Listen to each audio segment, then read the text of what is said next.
If love and Gogi is wrong, I don't want to be right. What would Socrates say to that? It tickles my fancy. Oh, okay. Okay. Goosies. I don't have.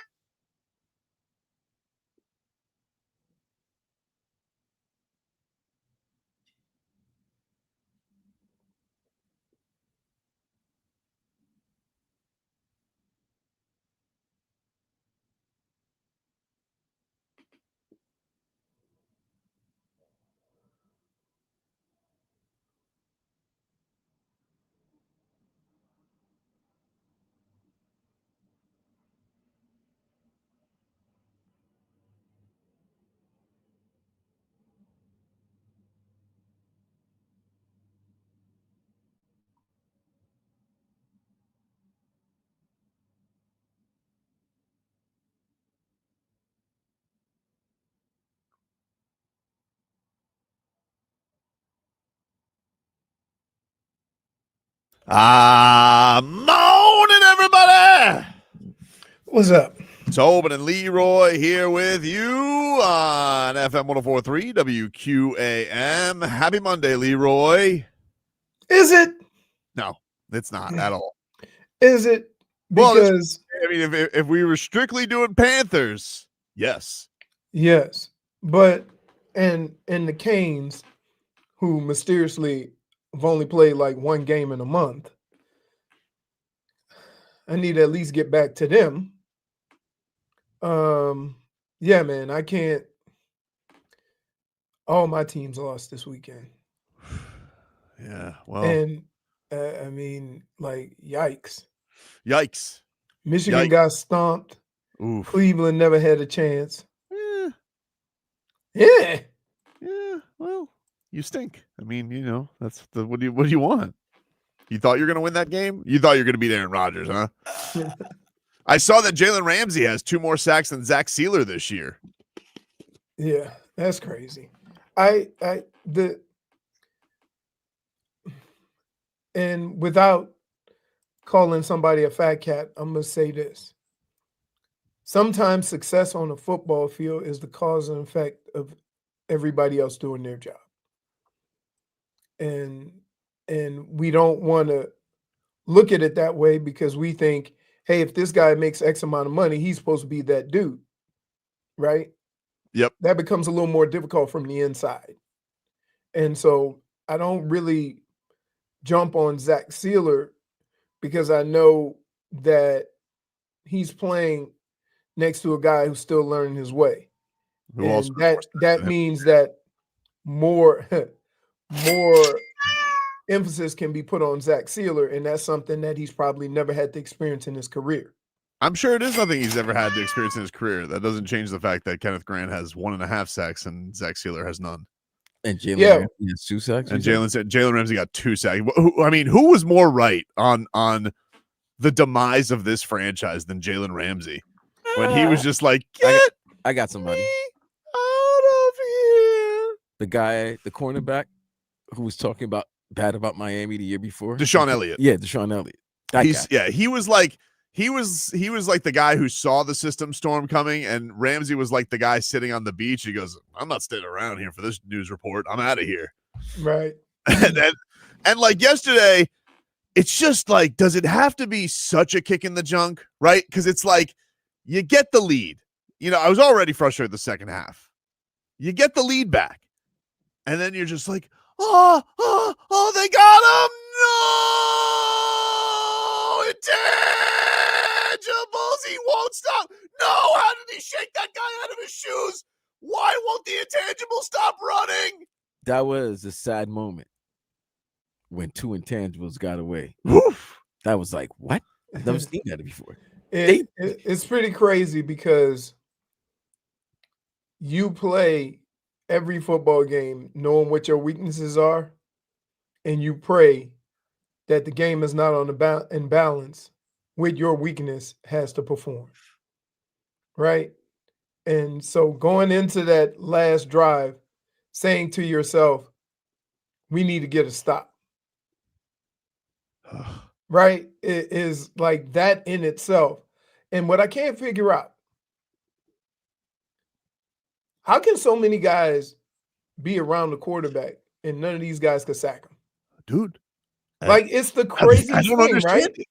I mean, like, I Because understand. if you sack them the first time, Right. they either got to spike it or use their timeout. Uh-huh. He was able to just throw that one away. And so then they do it again and get it to McConkley. And to be honest with you, I have never seen a football play with only two guys in the whole screen. So when McConkley caught that ball, there was, of the 22 guys, there was only two in the picture. Yeah. Which was like. But the thing that was crazy about the play, right, is like Jalen Phillips, who, again, started his week by saying, we're not a dumpster fire. He not only had him on the waist, he had his arm. What? Right. What? How did he shake you off? How does that happen? You're a behemoth. Right. What? We're not talking about a corner, or maybe even a safety blitz. We're talking about one of your baddest on defense. And if I give you that play and I tell you, at the end of a game, JP is going to get free and go to sack the quarterback, you're going to be like, game's over. Right? Oh, and man, twice. Frustrated. Oh, I Right. heard the post game. Were you in that scrum? Yeah. He didn't. He was just like, Dude, it was like it was a minute press conference with like 5 questions asked. Every answer was like 3 seconds. That's how I want Tua's press conferences to be. In fact, I would like Tua to do his press conferences like Jalen Phillips, where he just grumbles and leaves the podium instead of waxing poetic and revealing too many dirty details about his team every single time he goes up there. You know what the problem with that is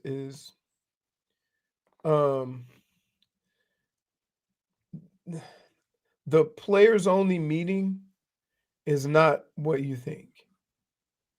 Omar kind of mentioned. I know what it is. No, I know what it is. I understand Right. what they're doing. They're doing extra prep. Like, it's not they've been talking. They made it sound like we're a dumpster fire. We need to have a team meeting.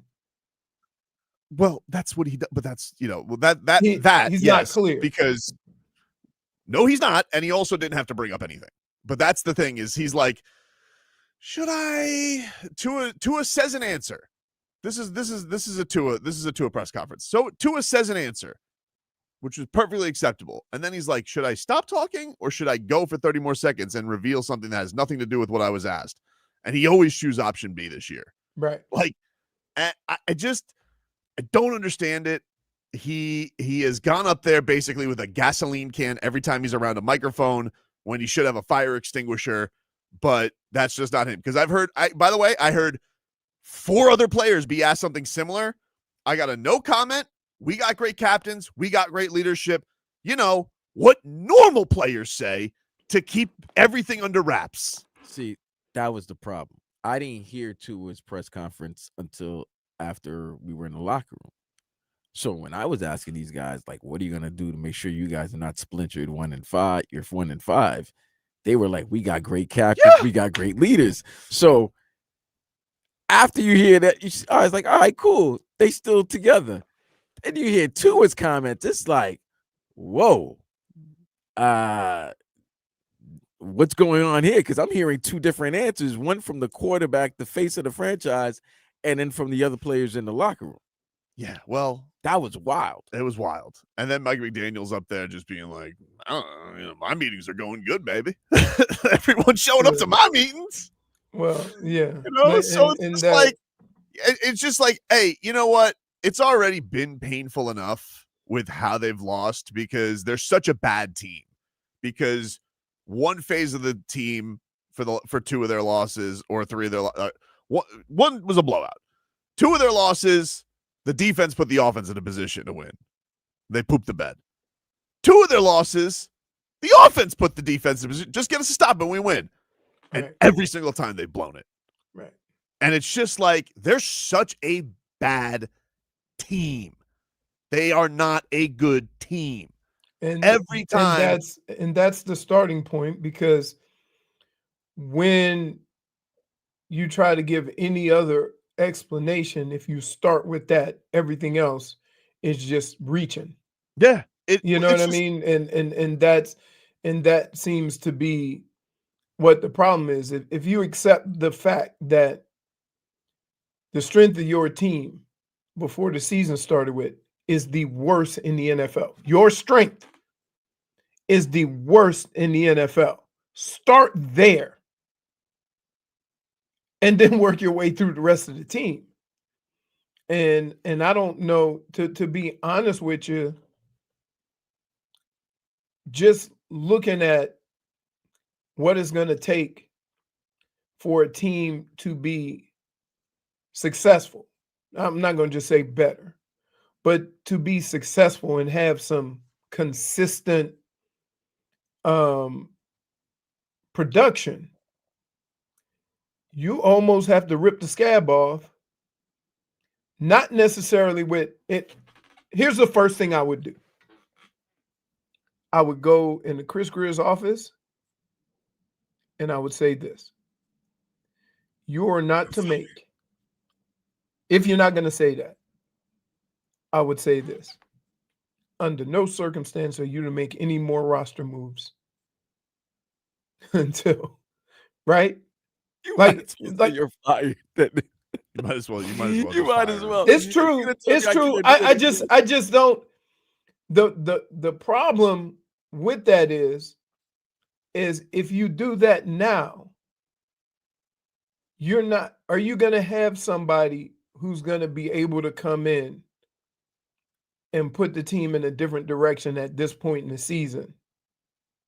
You see what I mean? It doesn't. Like I get. Well, that's the thing that's frustrating about like. You can't go and fire the coach after a game like that because it's like, all right, they were able to rally and get off the canvas because the third quarter was going terribly. I mean, it was going really, really bad. And you're like, none of these games as standing on their own have been like, none of them have been the Colts game where you're like, oh, we could definitely fire McDaniel after this one. But as a collective, right. I don't know how many more of these you could take before you show your fans something because the crowds are thinning out, the fans are pissed, and at this point it's just about like, when is enough enough? Now that's the question of it. But let's take a break. I don't want us to do the thing where we're going 25 straight minutes on a Monday. If you guys want to get in, 305-567-0560. Dolphins.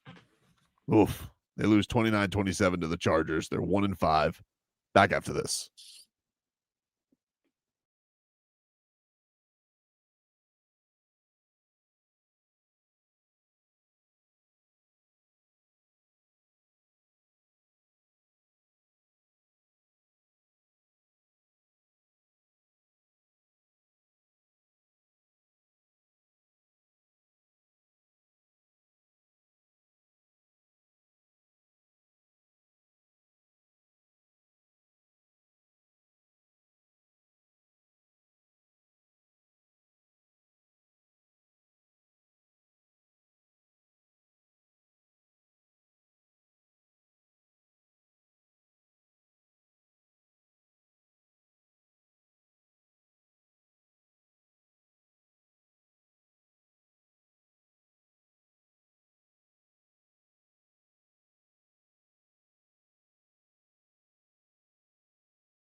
All right, welcome back. Tobin and Leroy here with you. Get to our headlines brought to you by Doral Volkswagen, home of the Pricito, our lowest price. Visit us at Doral Volkswagen or DoralVolkswagen.com. Poor Devon Achane, man. What a season this guy's having. Yeah. Just a complete waste. Guy's out here just balling every single week, running faster than everybody. And it's oof. No, I mean, like it's just terrible. Doesn't make you feel any better that Rico Dowdle had another big game yesterday. Me neither. I mean, Oh, I'll tell you what makes you sad. What's that? That backup to the backup running back from the Chargers. Yeah, that's what they do. Or the fact that they had backup to the backup tackles, and the Dolphins got one sack. One sack against a guy that hadn't played since 2022. Hey, Matthew Judon should retire, huh? He probably should have just stayed on the couch. Damn, I'm not gonna hold you. I never see him in the locker room. Like I never see him on the field except when he's missing tackles or getting penalties. It's crazy. Are they like is every running back and receiver covered in grease? Because I haven't seen this many defenders just slide down people. I know in an entire season. It's like they seem like they have, and that's like, woo. There's a level, and you've heard coaches say this. There's a level of violence you have to go about making a tackle. You can't go up there trying to hug the guy, right? Because that ain't going to get him on the ground, and it very rarely does. You got to go up there with some intention and some violence to get the dude on the ground. And sometimes, the guy has no chance when he go in there and try to get in a good football position and start chopping his feet. No, you got to go with some violence, and you got to get the guy on the ground, and you got to swarm, and everybody has to be on it just in case. The fact that the one play I talk about where there's only two people in an entire screen on your TV on a football play is crazy to me. It ain't 20 yards down the field. This was then 10, 15 yards of the line of scrimmage. So I don't know you guys what the answer is. I mean, because, you have a couple of guys in the secondary that'll come up and make plays, but it's usually game over when it gets to that point, right? Like they've already accomplished what they need to accomplish by the time the secondary gets that's there. true. I mean, yeah, like the way Dicker was out there just drilling kicks left and right. I'm sure, but it just made it worse. Like the fact that you had the quarterback in grasp, couldn't get him, and then intangibles was there, and you just whiffed him. He just goes willy-nilly down the field, and just like who are these running backs that are putting up 200 a game against you? Like what type of ineptitude is this on defense? It's so bad. It has nothing, and what I would tell you is nothing to do with scheme. Nothing. That's the thing. They're losing too many close games, bro. That's the thing. It's like, damn. But that's what look. The difference between a good NFL team and a bad NFL team, I've said this before, is sustainability, right? When you see a good NFL team, no matter where they are in the course of the game, you always think they're going to make a play or do something to kind of win that game. When you see a team that doesn't have any wins or very few wins, you always look at that team as, yeah, they got the lead, but, and it's not anything that they haven't proven to be true. It's just an observation, right? You saying they'll find a way to lose, or they'll find a way or the defense won't be able to hold them. People can get mad that you think that, but all you're doing is watching the TV and see it happen week after week after week. And so from that standpoint, the next moves have to be good moves as far as decisions that the owner and everybody in the organization make, you can't make decisions at this point just to appease anybody. There has to be a plan. So many times,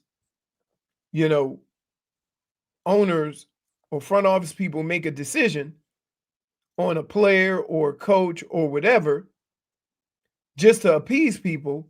And now you're playing, 2 years later, you go, oh, that wasn't the reason why.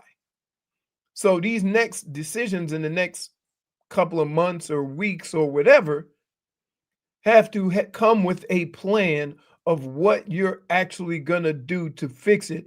Otherwise, you can have great coaches with you can't keep status quo. Like, here's the thing is like, but that's not keeping status quo. It is though. Like if you're gonna go through this thing and you're just gonna keep Chris Grier in charge and you're gonna have Mike McDaniel still be the head coach. That's not. And here's the thing is like you last year at the end of last year they had their year of we used the injuries didn't go our way. We weren't quite there. Steve Ross didn't even make him have a post-season press conference with their answers. And he said that he was going to believe in the direction of them. And they've come out here, Leroy, and they've been one of the worst teams in football. And the only thing keeping them from not being the worst thing in football is the Jets. So I don't. And we stink. There's no decision that they're going to make that's going to put them in a worse place. They're at the bottom. No, you misunderstood what I said. Right? First of all, let's think of it this way. If they fire Mike McDaniel, but Chris Grier doesn't, is everybody going to be happy that they got rid of the coach? Because there's no plan.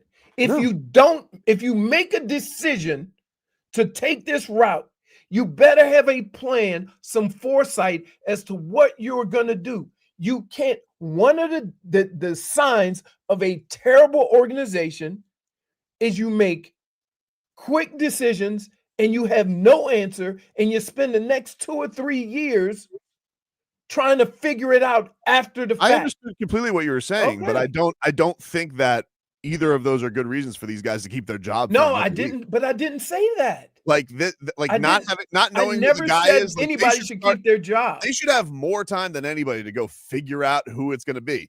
The problem is they're probably going to do the bad organization thing, which is keep Chris Grier around and fire Mike McDaniel just because, as Vlad likes to say, streets need a body.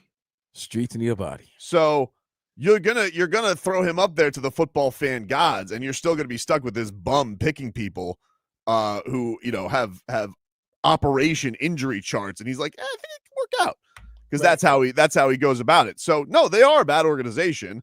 They've been a bad organization, and but I don't think that not having the answer right now is a good reason for these guys to continue to get to go out there. But I didn't. I'm not saying you are. I'm going off the point of where they're at. I'm telling you that owner right now, who, by the way, I know you went down there, Stephen Ross, thinking you were going to celebrate, and instead you got a front row view to Lad McConkey going willy-nilly towards your general manager's geniusly built secondary. So I hope you got a good view of that, Steve. He did, because when he walked to the locker room. Oh, tell me about it. Walk of despair. Walk of despair. Was Garfinkel rubbing his shoulders? No, it's gotten to the point he's just walking dolo. Like, wow, he tells Garfinkel to get the hell away from me. It's just him. He just goes and then he looks at the security and it's just like, because the personnel, they gotta that's big boss. You gotta say hello, and then it's just like it's before it was like smiling like and it's just like like the head nod. Like he's in. You know what I think it is? Marino too. You ever have a situation in your life where you have to make a decision and you have to make it and it sucks because you like it, and I think it's getting to the point where he's going to start having conversations with other people that aren't the GM or the head coach and look for guidance, because I got to tell you, in all of this, right? In all of this, the one thing that just stands out to me if I were to say was the beginning of the downfall, was F those picks. And it was cute because they were having success and winning, but that bill becomes due when you do that. And now the Bills do, and all those guys you said F those picks with are either not here or not performing. And so that is the decision that was made that started this downfall. And I don't care how much you like Chris Grier. If you look at your organization and go to how did this happen, we can all look at one guy and say the decisions that were made by this guy started the process of where we are today. Yeah, and he's already had his. It's not like this guy has gotten 2 years to build a team. Right. He's gotten to see this through multiple head coaches. He's been in the organization for years. Like the idea that anybody with this kind of a track record still gets to be in any football making decisions is lunacy. There's nobody who has this type of job security with this little success anywhere. Right. Like it's insane. It's insane, man. We'll take a break. More to come here on the show. Back after this.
All right, welcome back, everybody. We don't got much down here anymore, but we got the Cats. I mean, they beat the holy hell out of the Senators. Oh my goodness. They destroyed them. Poor Brady Tkachuk. You had to think like he got a text. He goes, "Well, you're going to beat them without me and Barkey out there? That's tough." But they're a storm. Brother called them. Oh, yeah. He for sure got a text. He took him to the elbow room after the game. He goes, "Hey, you still want to be that Senator's lifer, huh?" Tough. By the way, shout out to Jonah Gadjovich. Gadjovich got a extension over the weekend. Good for him. One of our favorite badasses got a 2-year deal for the Cats. That's crazy. They just keep signing their guys. Spittin' Chicklets had a funny tweet where they said, number one rule of the Panthers, no one leaves. Right. Just no one leaves. But that's, you know what? One of the things that you understand is if they think they got the right guys, they're going to do whatever they can to re-sign them. Yep. And also, they really, I mean, for lack of a better term, they really F with each other. They heavy. Like, they really like each other. Oh, yeah. They really do. But that's part of it. When you got the right guys, right? No one's late to those meetings.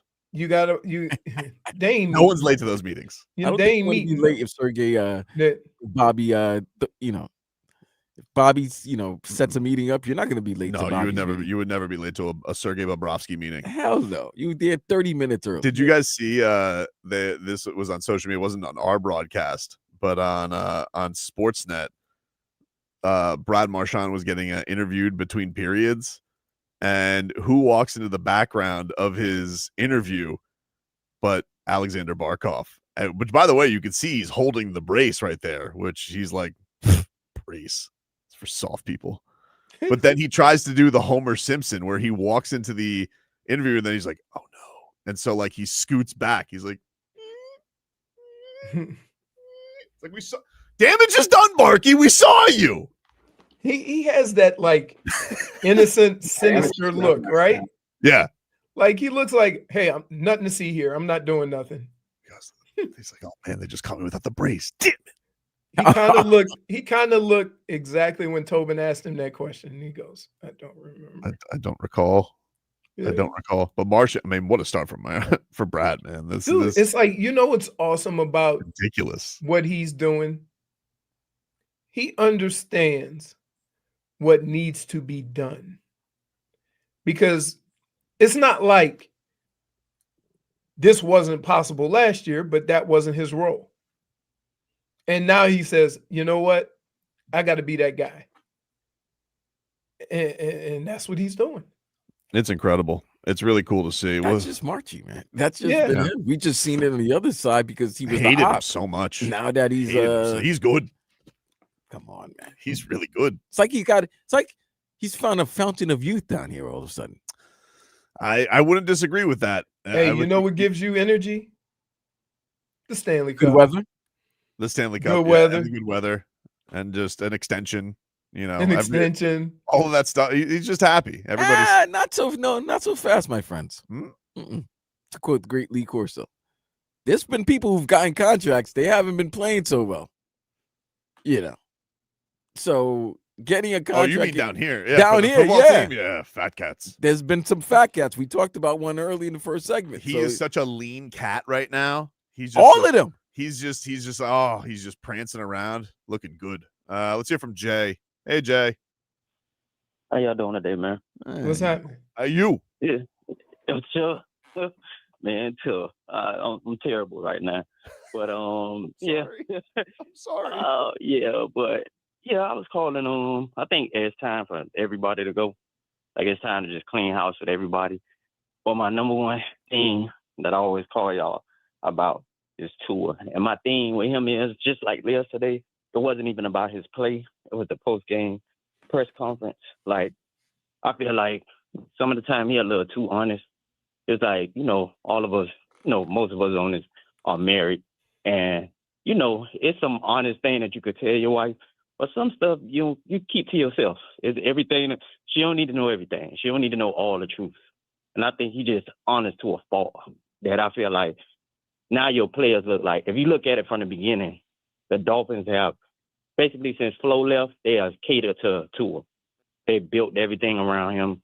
They made this surrounding, this atmosphere plush for him where he's good. Like he have no issues. But now he's starting to catch a little fire. Now you're starting to throw your teammates under the bus. Some of the time you're throwing the coaches under the bus. You're doing all this stuff when a lot of players like came to bat for you when you was getting criticized. Tyreek was a big advocate for him when he first got here. Tell him how good he was. He was better than Patrick Mahomes. We know.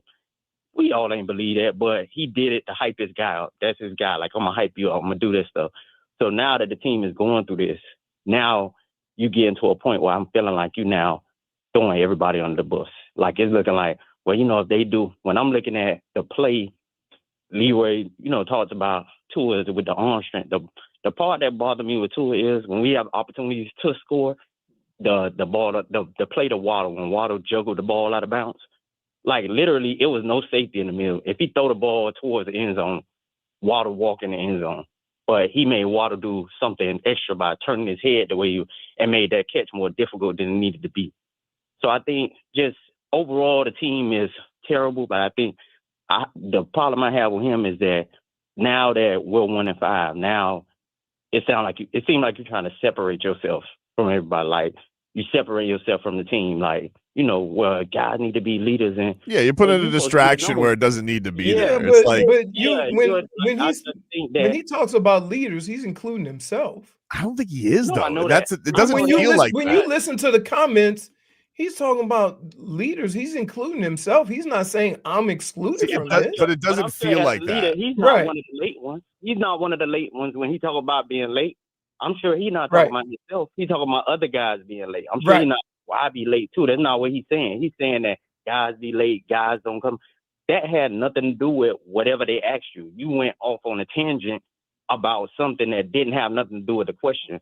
So now it's looking like you placing blame on your other teammates. And you didn't need to spotlight anything. You didn't need to have that out there. And that's the thing where, one, if it is about his leader, well, why as a leader can't you get everybody to show up on time? Like, why is this a thing still? Because this was already a thing last year with the entire team where they all talked about tardiness and a lack of professionalism that was oozing through. It's like, well, you can't even get the respect of your rooms or your groups to show up. You can't get the receivers and linemen all to go for whatever the time of a pre-game meeting is to be during the week. Like, and is that something that should be in the ether? Like, I always thought that stuff is supposed to just be, in-house and keep it. Like, it's not typical that that's supposed to be just out there for us all to know. You know what I mean? Yeah, Leroy.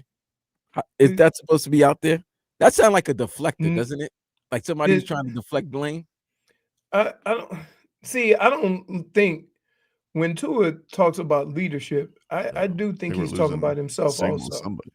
But what I would say is this: the comments about the meetings didn't give it its proper context, and so everybody feels the way they do. He could have probably just left that. Whatever's going on here. I think we just we lost some computer issues, Vlad. Something's going on our end. No, something's going on his end, I think. I'm good. I don't see he's something's frozen up. Yeah, he's frozen on that. We'll take a break. We'll try and get it all settled anyway. Right. So we'll take a break. It's not me. And, get it all squared away. Take a break back after this.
All right, welcome back, everybody. Tobin and Leroy here with you on FM 104.3 WQAM. Take you guys up until 2 here on the program. Get to our headlines brought to you by Doral Volkswagen. Home of the Pricito. Lowest price. Visit us at Doral Volkswagen or DoralVolkswagen.com. Dolphins lose. Jim Harbaugh was peacocking yesterday. I was so happy with his. That's what he does. Giant stupid quarterback with his inability to be brought down. Don't rip him. You could have had him. They could have had him, and then he was at Michigan, so it was a little bit of a weird conflict. I'm talking about the big quarterback that you were talking about. Oh, who's ripping him? I said he's because he's stupidly big and can't be brought down by anybody. How's that ripping him? You call him stupid, but yeah. I mean, he doesn't look like the brightest bulb in the shed. Neither does our quarterback, by the way. Guy sits here. He's like he thinks the podium has become his therapy couch. You do have to admit that, Leroy. Tobin's right with that. What? Tobin said two things that one, the peacocking and the fat cat with some of these players, and second, he said there's been a strife in the relationship between Tua and Mike McDaniel from the beginning of the season. I don't necessarily think that. I think he's right. I think that when you're losing, we read far too much into the comments. Now, I will say this. There's been a couple of things that if you can't clarify them, you just don't say. Mm-hmm. Like the meetings, everybody just assumed it was like a players only meeting or whatever. And those meetings happen all the time. And you don't talk about any of that stuff unless you're 1-5. And I would expect, here's what I would expect. I would expect the quarterback, who is the leader of your team, to not put anything out there that could be deemed the way it is because you're losing, right? And because guess what? If they're 5-1, the same things could be happening. We ain't talking about culture and this stuff. Right. 100%. And that's the part that I'm discouraged about, because if there's anybody who should keep it moving and stay positive and keep working and toe the line or anything, it needs to be the quarterback, because that's who we're listening to the most. So if you're putting stuff out there that requires either one, an explanation, or two, is not very clear on what you're saying, right? So, for example, as much as I know that, and I believe when Tua talks about leaders, he's talking about himself, then he makes the other comment about the meetings, it gets confusing. And that's the thing with him, and that's why I don't subscribe to, oh, you guys didn't hear earlier in the press conference when he took accountability. It's like, well, dude, I'm sorry, but people got their lives to live. Like you're not, if you don't think that in the world we live in, where we're in a chopped up, clipped up, Instagrammed up society, if you're not aware that the shortest amount of words can carry the biggest amount of weight in this day and age, as an athlete in this generation, well, that's ignorant on you, because nobody talks more than you do. Agreed. And this has been a thing that has happened all year long. There's been an extra thing. And you're just like, why did he have to bring that up? And I get it. Tua spent the entirety of his first 2 careers taking a lot of arrows, taking a lot of the hits. And I do think that there's a little bit of defiance that he's like, I'm not taking this anymore. That's fine. But there are also, you gotta have a better handle on, is this going to be a thing or is this not going to be a thing? And when we hear even from him where he goes, well, I don't really hear anything because I just go home. It's like, well, guess what, dude? Your teammates do. And the rest of the NFL universe does. You're getting ripped by Hall of Famers, all pros, analysts. It becomes a thing for your franchise here. And if you don't know that the gravity of your words are going to carry a little bit of extra weight because of who you are for the franchise, well, that's just pure ignorance. I don't know what to tell you. That's a dumb position to be in. So that's what I find bothersome. Forget about the fact that the Dolphins already seem to have just an unbelievably unprofessional organization as it is. Like, the fact that we're talking about this stuff last year was already a thing, and now we're still talking about it. You guys don't have the respect at 1-5. You guys don't have the respect among yourselves to put in that extra work. I mean, geez, Louise, that's just it's such a bad look. Here's what I would say. Here's what I would say. That those comments are 1-5 comments, not 5-1 comments. And the reason why I say that is the same things could be going on, like if you meet every Thursday at 5 o'clock after practice to go over some stuff and you're 5-1 and the same exact things are happening. It is not anything to do with culture. And that's the problem. But it's where in his efforts. Can I give you an example on something? Bam Adebayo, okay? Bam Adebayo went to practice on Friday, flew across the country to go watch his lady win a championship. He's got enough cachet and status. He probably could have just said, I'll be back when I'm back. But guess whose ass was at practice the next morning and doing media? Bam. Because he's a professional. Yeah, like, but it doesn't matter what. It doesn't matter what. And by the way, his team's not good now. He's been that way when they were good. He's been that way when they're bad. That's just how he is. But that's how he carries himself. Basketball is a little bit different, but it also has to do with who Bam is. So let's in the way and keep in mind on the team though, Leroy. But it's different situations. Their careers have taken a different path. It's just professionalism, though, Leroy. That's what it is. Okay. Like, what does it have to do with status or no, anything? It doesn't.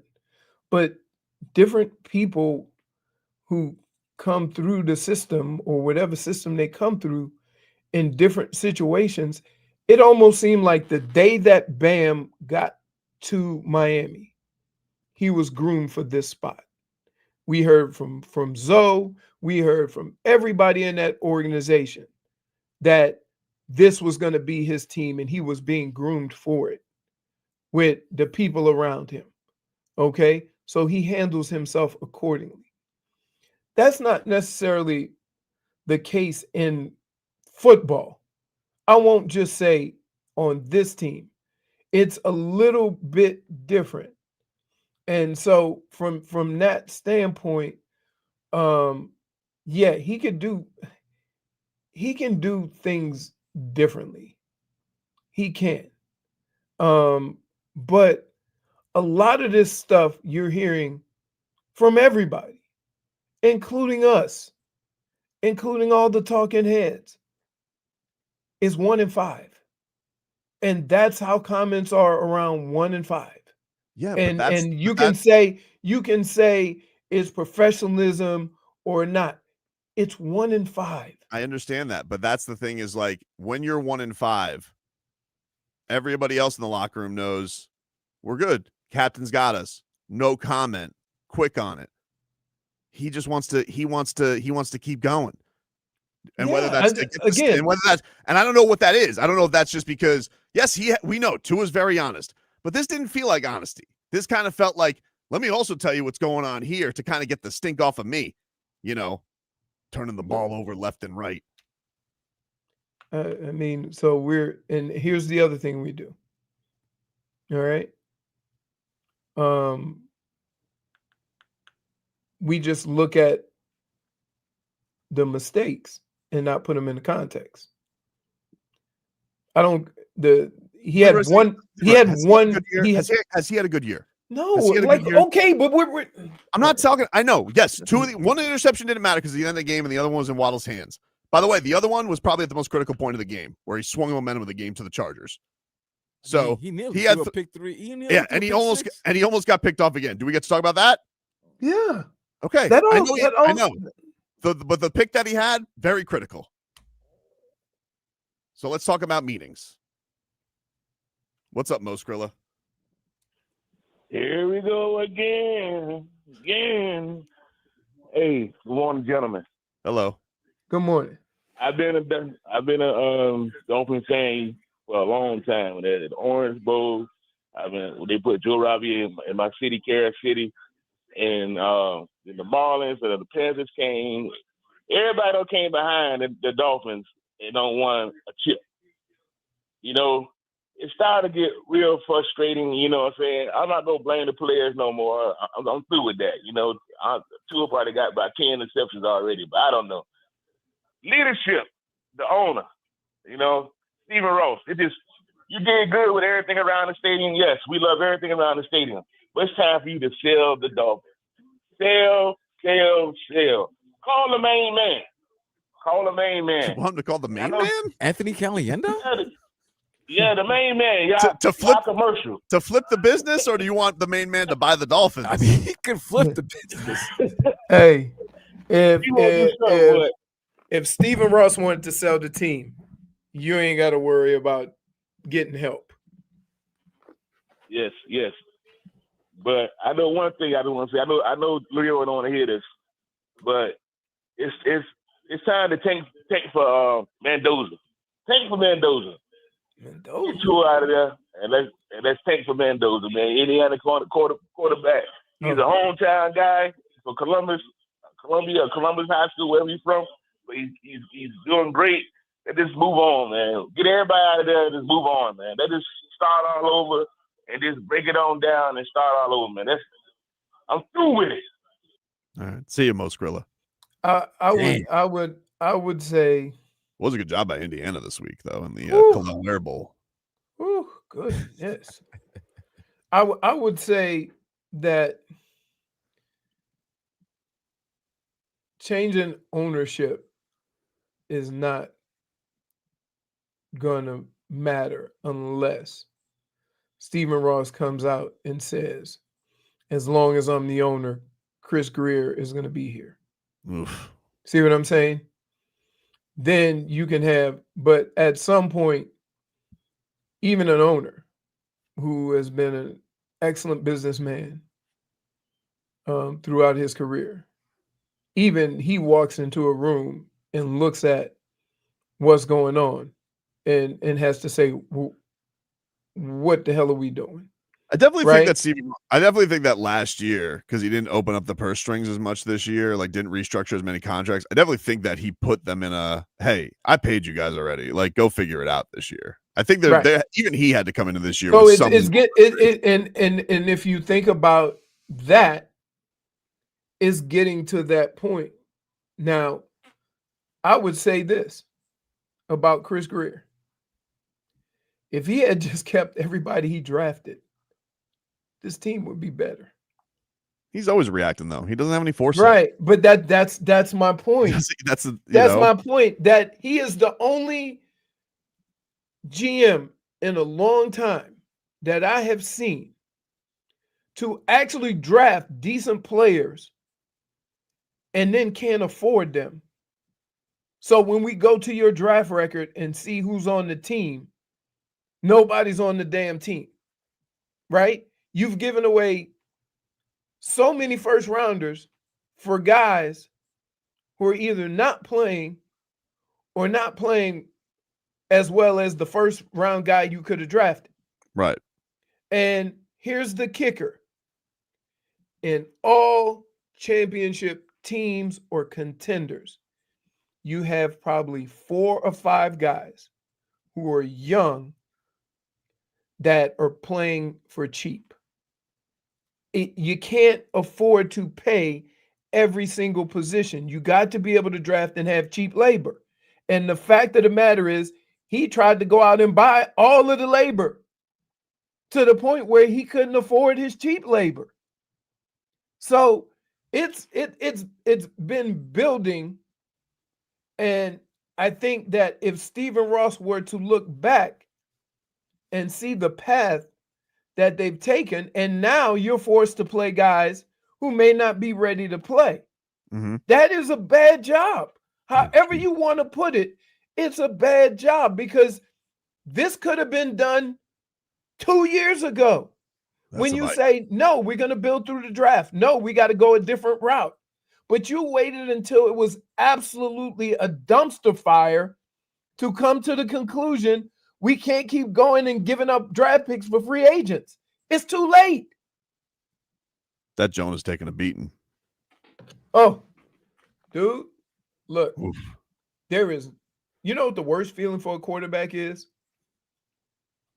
When you look left and see 4 eyes staring at you, the defender and the guy who's supposed to block him, right? Like there's an old crap moment right there. And I'm telling you that it is, I mean, to the point where we don't even talk about Patrick Paul because holy smokes. That sack was bad. Yeah, it was. It looked like they were maybe, was it a Samoan greeting? And then he forgot that there was a snap. And then he was like, oh, because he got beat.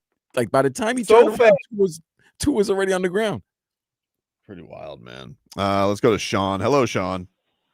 Hey, what's up, fellas? What's going on?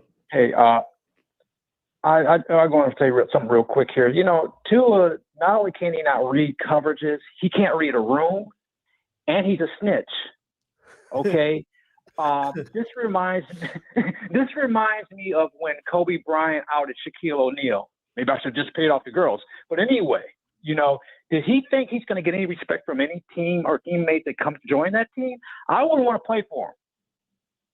Okay. I thought it was about McDaniel, but I'm beginning to see that I'm really thinking it's Tua. And we're handicapped by his ability. I appreciate you, Sean. I think that reading the room would help. I did see some of that. Like there's a lot of like Des Bryant's come out, LaShawn McCoy's come out and said they're not going to respect you for this.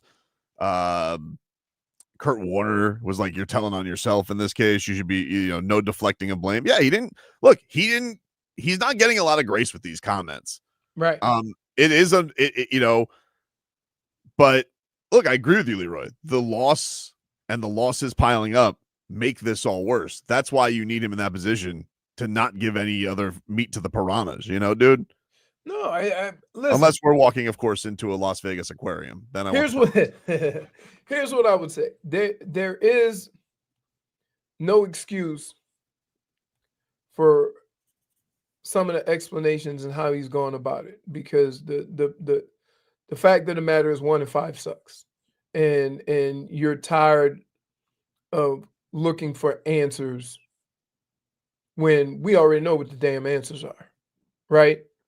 There's nothing worse than you got to talk about other stuff because you don't want to put the real reasons out there that everybody is fully aware of and knows.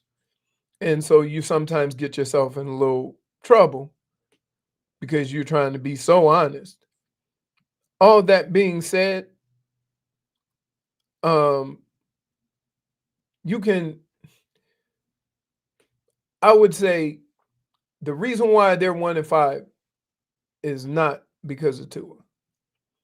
He plays his part, right? So I'm not excluding him from it. But there are so many other things going on, including having the single-handed worst defense I've seen in a number of years. Yeah, and really bad. Teams running for 200 against you every week. Now, if I just use those stats and put them on any other team, no other team's winning games. Mm. And so while we're sitting here commenting on what Tua said and he's not being professional and all that can be fine, that's not the reasons why they ain't winning on Sunday. I mean, it's not. And it's also not like, that's why I say like it reflects on the whole team being bad. Like, I don't think this is a team that deserves a blame pie chart, because I think that there have been enough scenarios for all of them. Yes, I would say if you wanted to, give 75%, give 75 to the defense, whatever. But in the times that they have shown up, the offense hasn't either. In the times the special teams has had a good play, then the special teams botches something else. The coaching decisions have been bad. Like this isn't something where you could really go, except for Devon Achane. Devon Achan's the only guy I'm giving a pass to the rest of the year. Like, he's the only guy who I'm like, very rarely this guy is doing anything other than just carrying everybody's ass all over the place. But Waddle's had drops. That was a terrible job by Waddle to start the game. Right. Right in your damn hands. You a wide receiver one or what? Like, what's the deal, dude? The problem is when you're a bad team, all of the mistakes always seem to be amplified. Yeah. From little to big to whatever. And that's also part of the problem, right? And like it's frustrating. It's frustrating to me to know that, like, if I get 10 other guys in that position that JP was in, oh my God, 7 of them make the sack because they go at it with a different physicality than he went at it. Like, he went in there trying to get him on the ground. seriously. Worry about everything else, right? The fact that he could have 3 or 4 grown-ass men hanging from him and still throw a ball away to stop the clock and throw it in the direction of, like, come on, man. Like, that, you want to talk about not professional? What y'all trying to do, lay him on the ground? Give him a pillow and a binky? Trying to swaddle Get him. his ass on the ground. Take a break. Back after this.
Welcome back, everybody. Tobin and Leroy here with you on FM 104.3 WQAM. Leroy, can you give us a weather update, please, over at the Windowplex? Oh, yeah. Brought to us by Chill Zone AC, featuring reliably root AC systems. Make your AC great again. Visit chillzoneac.com. It's getting about that time where the weather, it was 70 Sunday morning. What a glorious day. Sunny, not too much humidity. Oh, it was glorious. And now, after another cool morning, and I see a little bitty cloud, essence of cloud. Winds are very light. I can't tell which way they're moving because nothing is, looks like it's coming out of the north, maybe northeast, hardly blowing. And I would say right now it's just above 80 degrees, but looks like it's going to be a pretty lovely day. I'm not going to forecast any rain, only due to the fact that the humidity has been relatively low and the clouds probably won't build up as much as they have in the evening, although it did rain last night. It's good. He is good. 81 degrees. Mm-hmm. The low will be 73. The humidity is at 73%. Wow. Yeah. You watched that Jets game yesterday, Vlad? You can tell. I had to watch that nastiness in the morning and then go to more nastiness. It wasn't a good morning yesterday. I tell you that. Hey, that's not good your football. stretch from about 9 in the morning to 4 p.m. till about 4 p.m. was just, well, look, I had yesterday to throw in there too. With the Browns. With the Browns, had Aaron Rodgers Michigan. Oh, man, you had a nasty 24 hours. That's then. what I'm saying. Yeah, because the Michigan. My whole weekend. Yeah. Listen, this is what I did. So I got done golfing, and I knew it was going to be a bad day because normally I put my golf shoes on in my garage, right? Then take my slides and throw them in the back. Forgot to throw my slides in the back. So now I'm in socks. I go to Delaware Chicken, get me, some thighs and some shrimp, for the week. Then I say, you know what? I'm going to enjoy it today, right? I went to Miller's Ale House, got me some wings. Oh, it was beautiful. I was ready to go. Glorious. Got my setup. Look, got my setup, got everything going. Dolphins won the toss. They say, we want the damn ball, right? Soon as I did this. Are you bleeping kidding me? When we said we wanted the ball, we meant we're going to just yak it up midfield so you guys can have it right there. No worries, guys. And then the defense held them to 3, which I was like, okay. What happened that third quarter, Leroy? No, that's the number one. It's my problem with this team. Can I just tell you? They go through ups and downs. Like you go up 17-0. However, you go up 17-0 against Carolina, you were up 17-0. Then they came back. Then on 5 possessions in a row, like in the second half, it was 3 and out. And I'm like, why in the second half? They don't. This is the problem with the coach. He doesn't adjust. They make adjustments on them. He doesn't make adjustments. And then they got to go in the fourth quarter, make a great comeback. But it's still not going to be enough sometimes. Here's what I would say about, and I've said this for a while, and Tobin can attest to this. You can't be a team that if they stop what you originally do, you're done, right? And what happens is when I come out in the second half, you not only look at the things you didn't have success at, you look at the things that you took advantage of on defense and think, what are they possibly going to adjust to stop this? Because they're not going to just keep letting us do this. And all of your play designs have to have a complementary adjustment with it. So if you ran 5 slants and they're playing that cover 2, And if you beat the corner inside, you got open season, right? Because they're so deep. Then if they line up in cover 2 and then bolt to cover 3 and drop a linebacker out and tell the linebacker to get in the way of you got to have something off of that. You got to, okay, let's run a slant and go. Or let's take 2 steps in and go straight down the field. And we're going to go over the top, right? You have to have some adjustment with the idea of, I know they're not going to let me do this all game. Right. And now, it there's felt like one aspect of football that you can do the same thing over and over again. And that's running the football. If you don't run for 200 yards against a team and you see another team run for 200 and you see what area of the field they running from 200, you're going to have guys running all over the place, but guess where the ball going to go? Right in that soft spot. Physically, though, like the thing with the Dolphins is their running is almost Achane making magic of stuff. But to be fair, they're trying to play to the strengths of Achane. And what I would say is this: for a small guy, he does run pretty physical inside. He just don't have nothing to pack with it, so it doesn't look like it, right? He also doesn't have anybody clearing it out for him up in the middle either. Well, you don't want, right? That too. So let me ask you: yes, you don't want to keep running it outside, and you want to run something inside. Where you gonna run it? You see what I mean? Yeah. So there's that. You can't do something that you don't think your team can accomplish. But I'm just looking at from the passing aspect of it, from the running aspect of it. There's you just, and I don't know this to be true, but I'm just saying, Vlad, when things go south in the third quarter, is because teams have come in. They've got a list of all that you've done that was successful, and they defend that. Now, a good offensive team will always stay one step ahead of that. And he's not doing that this year. He's not doing that the last 2 seasons. So by the time they make some adjustments, half of the quarter or a third of the quarter is gone because you think that they pros too.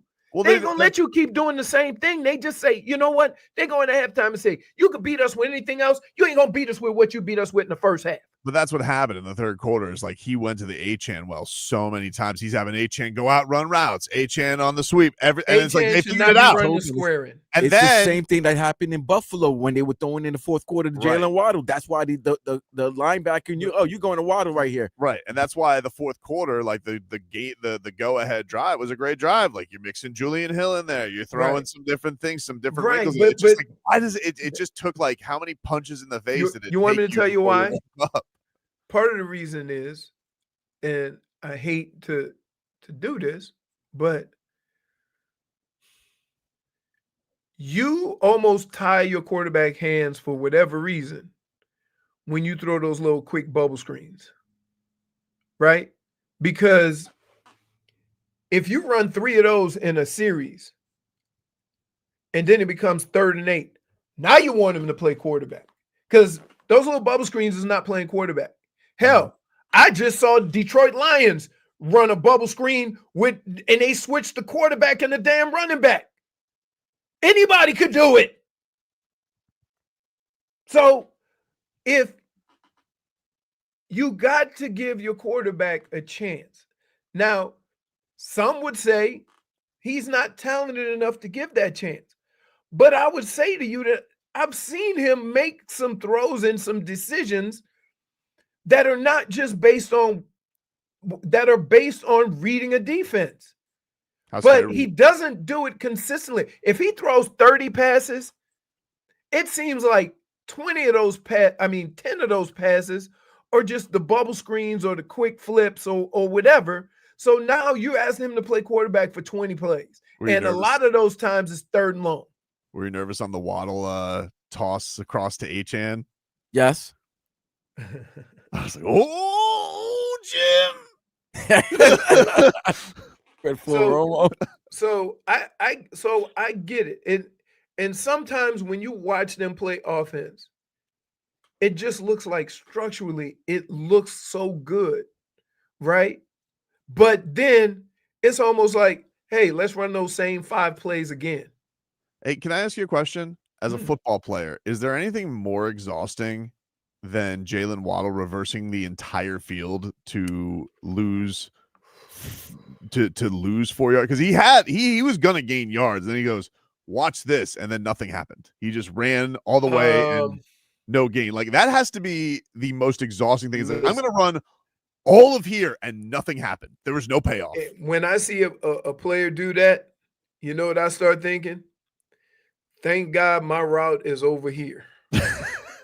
Because you ain't getting my big ass tired too. Like, you better score. I say I'll take an angle and maybe pick somebody off at the end. But I ain't gonna be your lead blocker on the other side of the field. Waddle had himself a day. Dude, his day was a roller coaster. Oh no, definite It roller was coaster. crazy, dude. And another overthrow, 2 overthrows onto Waddle. And I'm like, really? Not even Kel'el Ware would be able to get some of these throws. Yeah. He a couple of his in routes, Tua was a little high, which is not like him, and it's just bad throws, right? But here's what happens, Vlad. I think if you look at his numbers, just the numbers, was it 20? You want his final numbers from yesterday? Just the completions versus attempts. Oh, he was yesterday 21 to 32. 21 to 32. 65%. So it's like 60%. Over 60. Over 60. Don't look at that. But what you have to do is that you kind of have to do this when you get those numbers from Tua. Look at the freebies, and then look at the passes that guy was open and you overthrew him. Yeah. Right? To give it its proper context. Mm-hmm. And so, like, while everybody else just looks at the numbers, I know for a fact there were 2 square ends. He threw it over. And when you usually miss on that square end, that's a pick. I'm gonna just tell you that's when those balls went high. I'm like, oh no. Well, when they had Ingold out there. Oh, the Derwin James. Derwin James was this close to picking him off. I the first person I thought of was Leroy. I thought about you first. Oh man, you hate that play. No. Well, not as much as Leroy. But then I remember Leroy. By the way, Leroy hates the in-goal plays. Leroy, you my boy, you my guy. Anthony Weaver's so stressed he's turning into you right now. His beard is as gray as I've ever seen. I'm like, yo, is that Leroy? Listen, I'm gonna tell you like this: coaching on a losing team stresses you out, and you coaching the side of the ball that's the worst in the league, right? It look like when you look at the picture, all the presidents after they've been president for like 3 months, Weaver's right? Like president, yeah. I tell you what, because they've been up all night. Man, I'm telling you it. But here's the problem. And for all the things that I've said about Mike McDaniel, I still believe that. I still believe that an offensive guru needs to be one step ahead and not reacting, right? I 100% believe that. That's what an offensive guru does. When you watch good offensive football, what is the first thing they say? Oh, they're always one step ahead of the defense. Like, when you defend something, we ain't doing that no more. Kind of like that, right? But on the other side of the ball, there ain't nobody you could put at coach. Nobody. Right? I mean, Weaves is the guy that's getting some heat. They threw 13 consecutive passes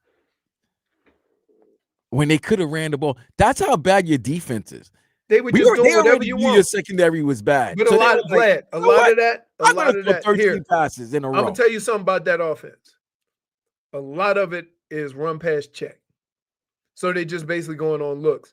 It ended up being 13 passes in a row, but let's just say it wasn't probably designed that way.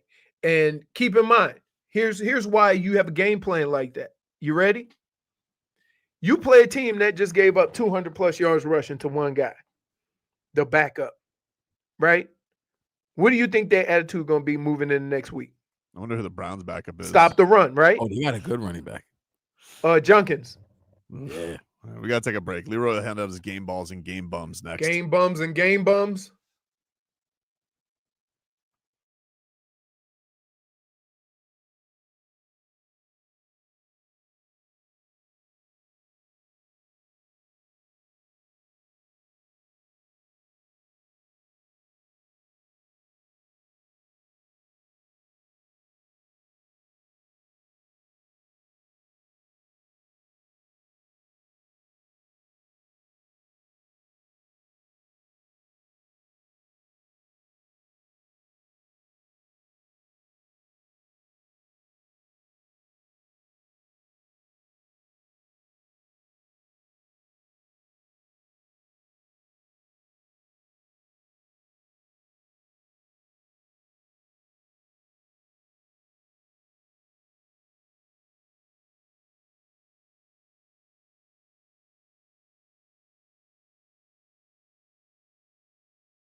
What do we got today, Leroy, for your game balls and game bums?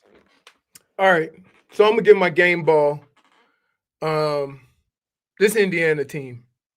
Holy smokes. The Hoosiers. The Hoosiers. Wow.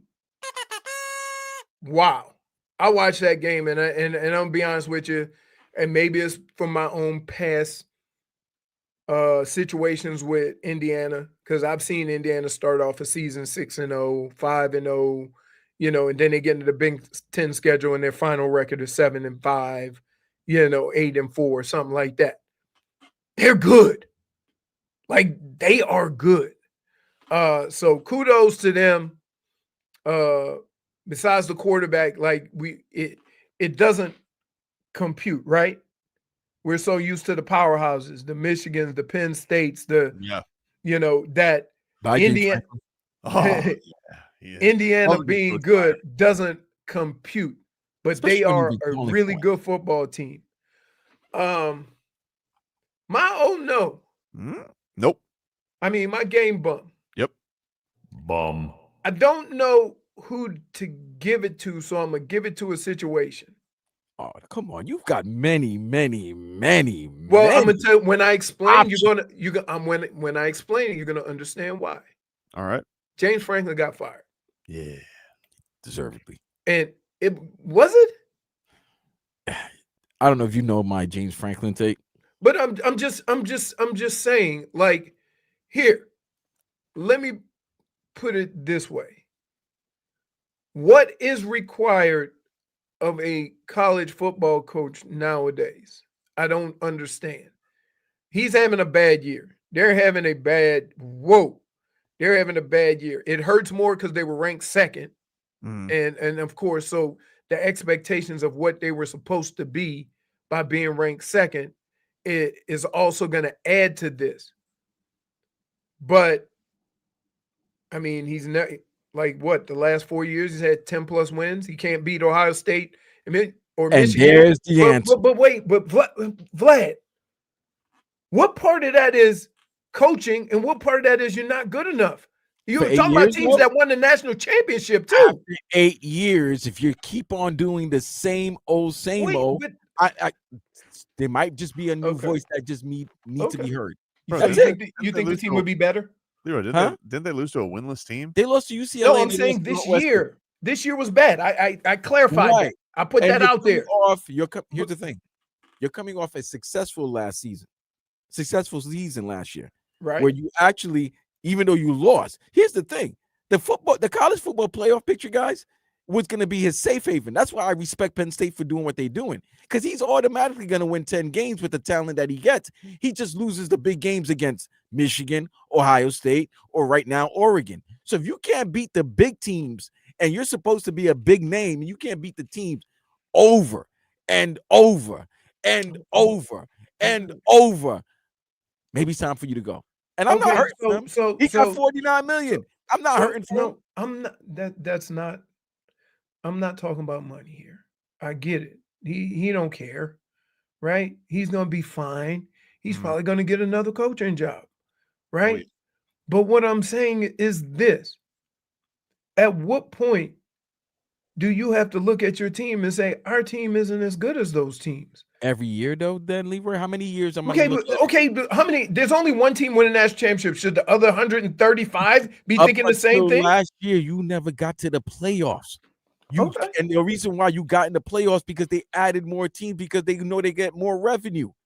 If this was still the old playoff ways of 4 teams, Penn State will never make it. I would say, Leroy, if you're Penn State and you're watching Indiana wax a top 5 team, which you never do under your leadership, your leadership's going to get fed up. You know what? Also, are they putting out enough money? Is who putting out enough money? Penn State. Penn State, right? Are you kidding me? They got. No, Vlad. I know they have a lot of money. There's a lot of schools that have a lot of money. Well, then I saw some stuff over the weekend that like there was some stuff about them switching to Adidas that had a lot of people up in arms and things like that. So I don't know what their money situation is, but right. So I don't. think, so I'm just Listen, You don't love a good college coach firing. I love college coach firings. You want to know why? Because they spend so much money to make them go away. Yeah, they're like, if you're willing to give up $50 million to That's have it. a coach go to here's what I would say though. Yep. Your ass better be better next year. Don't lose. You see what I'm saying? Think about this, Vlad. So Okay. let's set this up right now. Now hold on. Do I have now the new coach? I don't care who it is. It don't matter who it is. So then because it doesn't matter. You've already said that I'm going to pay $50 million to have you go away because I know I can get a better one. Okay. So that means in 2 or 3 years, you better be competing for a national championship. Would you agree? I agree. Okay. Because guess what? It never usually works that way. Right? That's the part that I'm giving a game bum for. You think you could just go and get somebody else and, it's going to be better. And how often is it better? How often have you seen, we fired our coach and brought a new guy in and, he really got it crack-a-lacking? Dade South says Manny Diaz is minus 150 to be next. Is that real, Dade South, or is that bit odds? And wait, you get rid of James Franklin, you go hire Manny Diaz? Al Golden's going to get that job, dude. I'm telling you. No. Okay, Vlad, then what are you going to say? They gave away $50 million to go get Al Golden or Manny Diaz. This is all speculation. I don't know. No. Vlad. You say Al Golden and Manny Diaz. And I'm like, Al Golden's had a resurgence. I haven't heard any of this. I haven't heard any of Al Golden. And Manny Diaz is getting his ass kicked in Duke. So I don't think they're going to be going. I'm just saying. Vlad, I'm just saying. But you're right. In 2 or 3 years, if you're going to make a move like that in 2 or 3 years, you should be back at the college football playoffs or have a significant win. Even if you get into the college football playoffs, that's not good enough. But Tobin, Leroy, listen what Tobin said. Indiana went to Oregon and beat Oregon. Yeah. Penn State hasn't in his 8 years or 12 years. I don't think he has a win like that in his 12 years. You might be you might be right about that. So if an upstart, I don't want to say Indiana's an upstart, but an upstart program like Indiana, they spend a lot of money. 2 years, they spend a lot of money, but they've done it. They've won, and the coach was really good. Yeah, and you're right. You're right. Okay, you. I get all that. Class after recruiting class after recruiting class. Mm-hmm. And guess what? Top-notch quarterbacks. You want to know? You know what Penn State people are going to say? Let's go get that Indiana coach. Probably. But guess what they failed to realize? He making the same amount of money as James Franklin was making. See what I'm saying? I'm just why would you leave? I'm not leaving for that. Let's they're cleaning house over there, but I want to tell you guys about some clean laundry. All right. The best dry cleaning in all South Florida. Use our friends over at A&T Dry Cleaners. It's Halloween time, friends. Okay. You got yourself all of that. You got homecoming. Homecoming. Sorry, homecoming.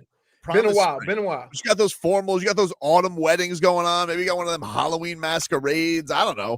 You need your clothes looking right. Family get-togethers.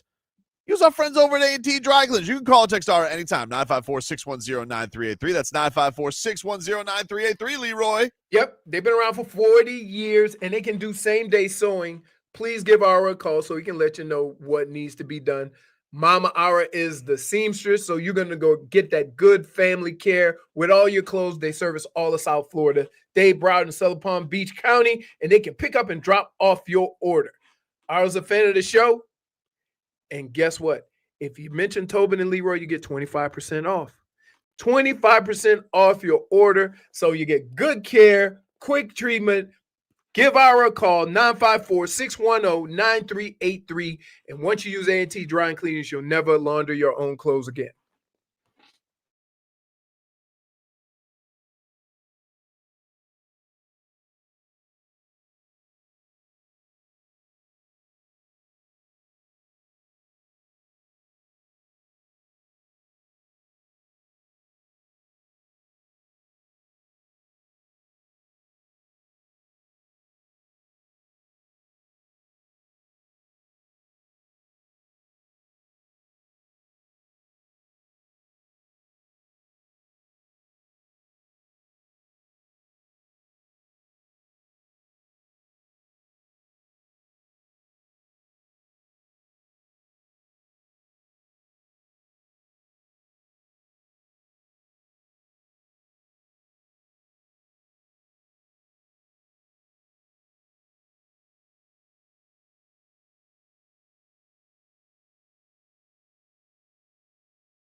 All right, welcome back, everybody. Tobin and Leroy here with you on FM 104.3 WQAM.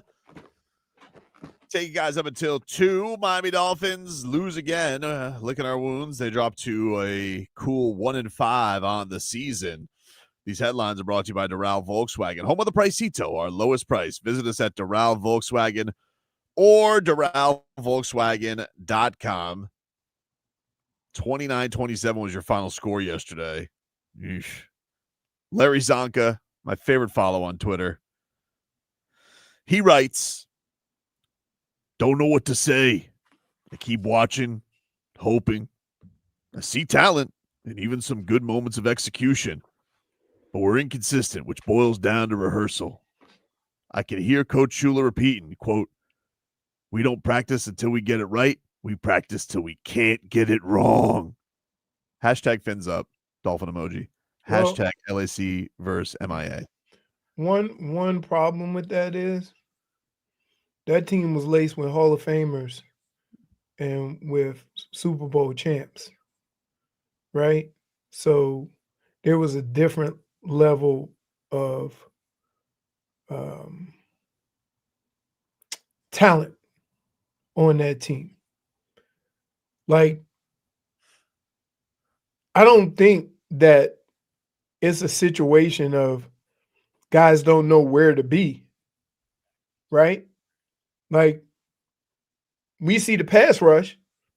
The pass rush got there, right? There were certain times where the pass rush swarmed the quarterback. Oh, yeah. They swarmed him. So what play or what getting it until you get it right, what role does that play in it? Just being there and not making a play. It's not an execution thing. It's a talent thing. Chai Johnson says, "Is Csonka Sam Elliott now?" That's just his narrator voice.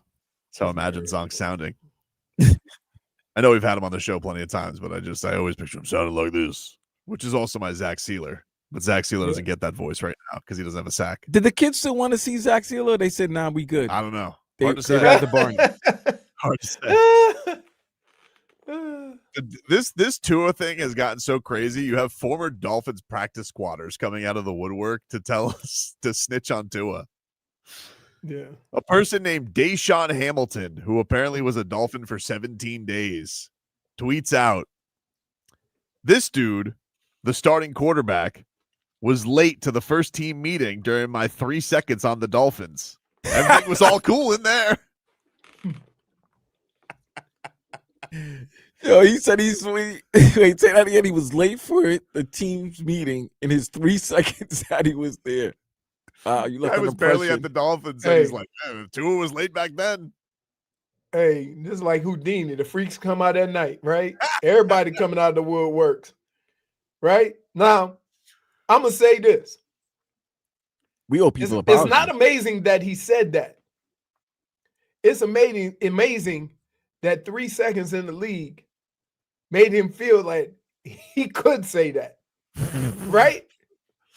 I don't think that was his only place in the league, but it was his only time with the Dolphins. Yeah, but you know what? He's not saying that. He's not saying that if he was in Kansas City that Patty was late, right. or in Buffalo if Josh was late. Maybe they weren't late though. Even if they were, nobody's gonna be calling that guy out. Right. I just think right now, regardless of what's going on with the team and why they're losing, Tua's the low-hanging fruit, as is most quarterbacks. So I'm not just going to say everybody's picking on Tua. That seems to be the way of the land. They did it with Daniel Jones in New York, right? They didn't go, let's think about this and use the Giants as an example, right? Mm-hmm.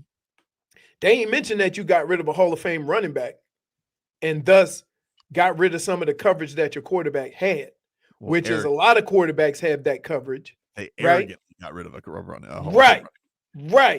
You watch that Saquon doc?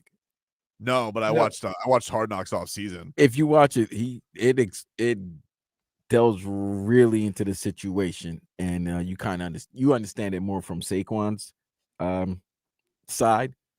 But in your response about how the Giants, how they handled the situation, the way the Giants made it seem like it was either one or the other.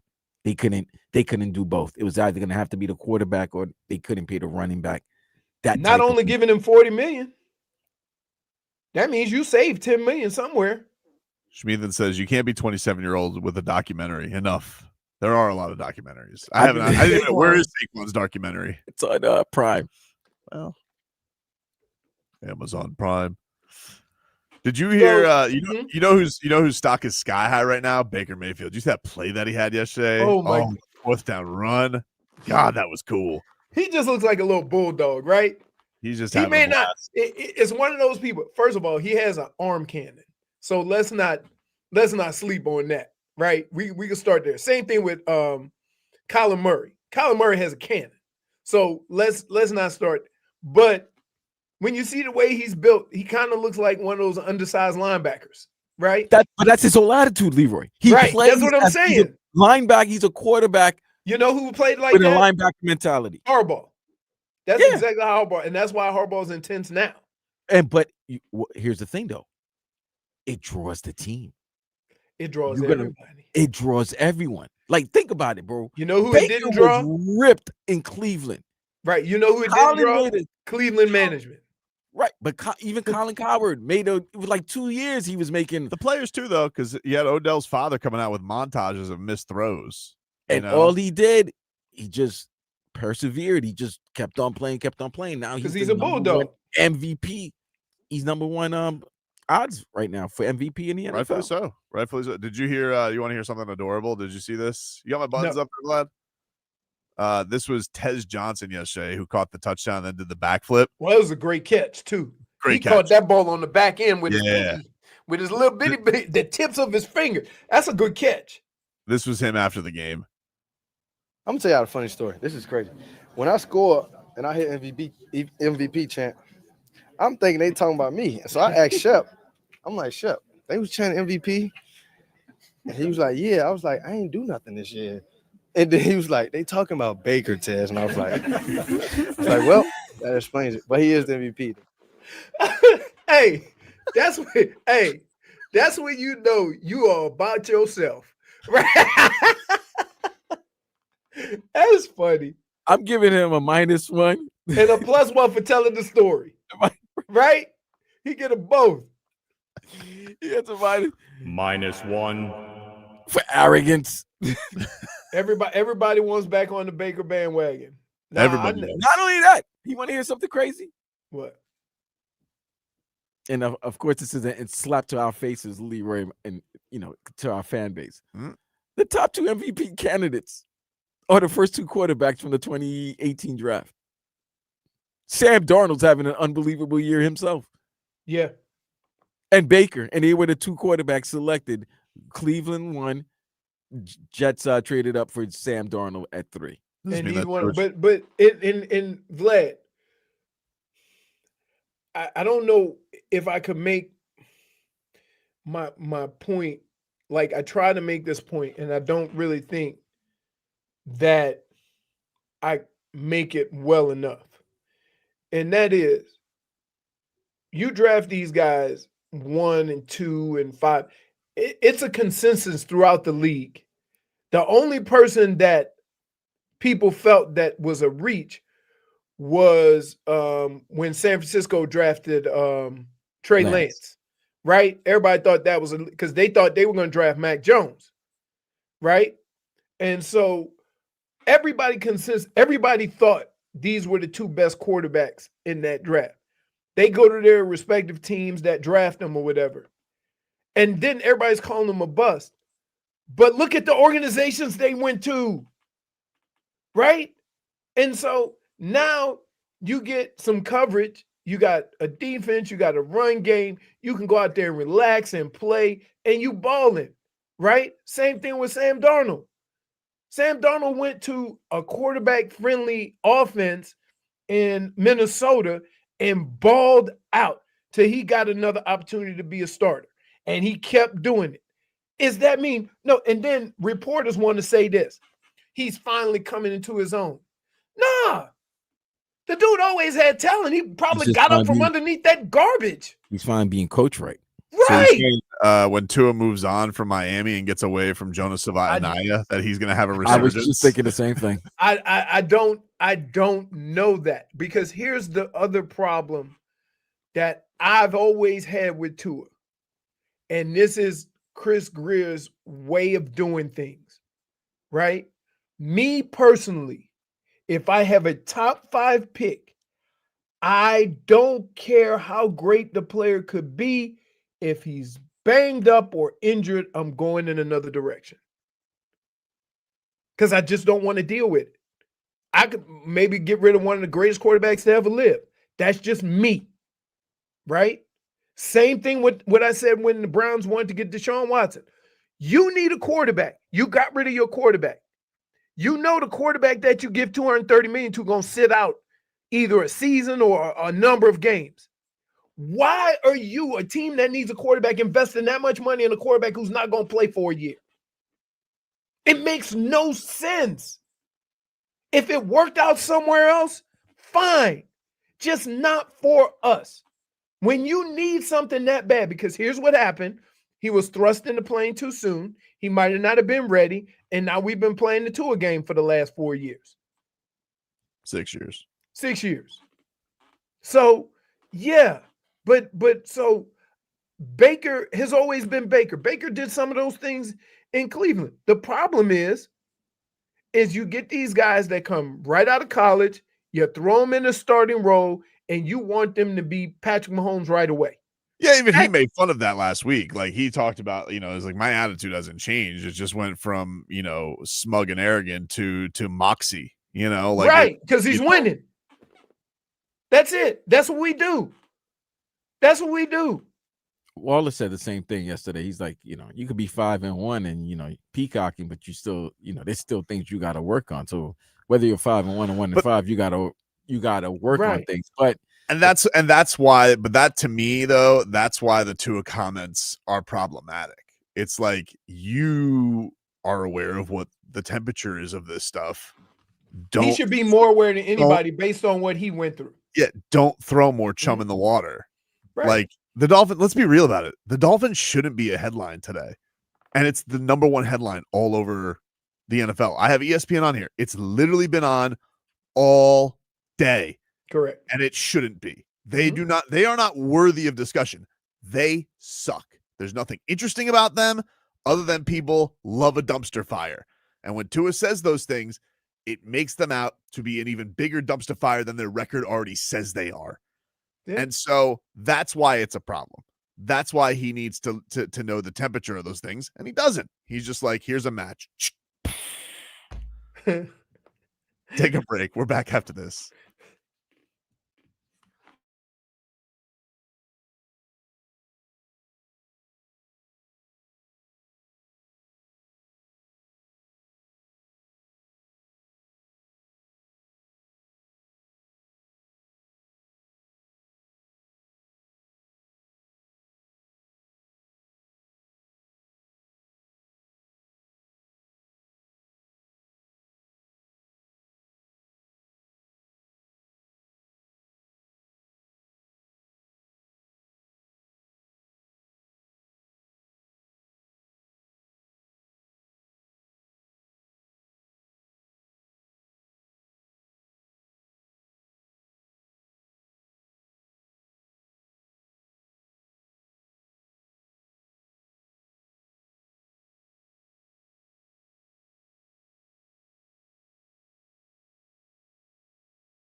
Welcome back, everybody. Tobin and Leroy here with you.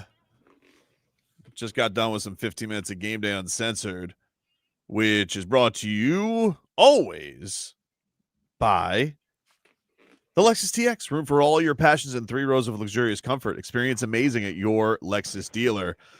Man, bless the Bucks' heart. Not the Tampa Bay Bucks. They're off to an awesome start. I'm talking about the Milwaukee Bucks. They signed another Antetokounmpo. Yeah. They're pulling out all the stops. Please, Giannis, please. The Nah, man said in 8-9 months, if my mind changes, I'm human. no sympathy. Should have just kept your nose out of the Heat's Damian Lillard business, Bucks. Now, if all the Antetokounmpos want to be down here, I mean, we could talk. Can't be the Jokic brothers. One of them is in jail. Oh, well, what happened to him? I don't know. You just found out he's in jail. What do He you looked think happened? a little rough around the edges, those Jokic's. Yeah. I think that's a kind sentiment. A little rough around the edges. A little rough around the edges. 2 meatheads. The Heat lost again yesterday in preseason, but they didn't play anybody. You know, Bam didn't play, Norm didn't play. Kel'el acted like he wasn't playing nobody. Let me tell you something, dude. Okay, now wait. Hey, Can I just say this? Hey. Please Wow. don't overdo it. You just said nobody played. Well, I mean, but Leroy. You said nobody played. You then can't go ahead on and give credit to guy putting up numbers and the team still losing. So good. You know, when your team losing, you put up big numbers. What is that called? Lunar in the riot. Okay. Yeah, but he was so good. I mean, he's got this bag, Leroy. And his 3-point shot this year looks so much better. Smooth. I see my big man doing way too many fadeaways. I he took it to the rim though. He had a couple of and ones. He did. Had a nice block. They didn't, they played Davion like 10 minutes. Kasparis got hurt yesterday, which you're a wee lad. What are we hip injury? What are we doing? Get out there, Kaz. You ever fell on a wood floor? Schmeathan says, stop it, Tobin. The guy that Kel'el dunked on showed up in an Uber that he was driving himself. It was Jonathan Isaac. He's a good defender. He had Jonathan Isaac in hell yesterday. Now, he did have a there was a big swing play. The Heat were giving up offensive rebounds up the wazoo yesterday. Mm-hmm.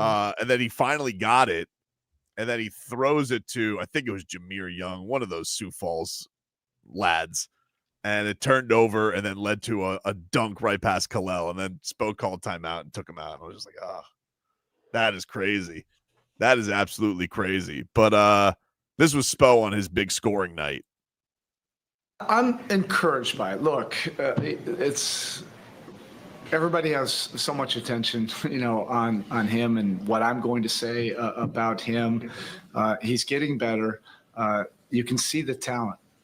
There are points in the game, where there's swing points where it might be the play to make or the decision to make that's not quite there. But I would much rather coach somebody who's willing to be coached, who can put up 24 and 10 and figure out how to get those winning moments during the course of a game. And that's where we are. But he did some, impressive things. I love the way he was on the offensive glass.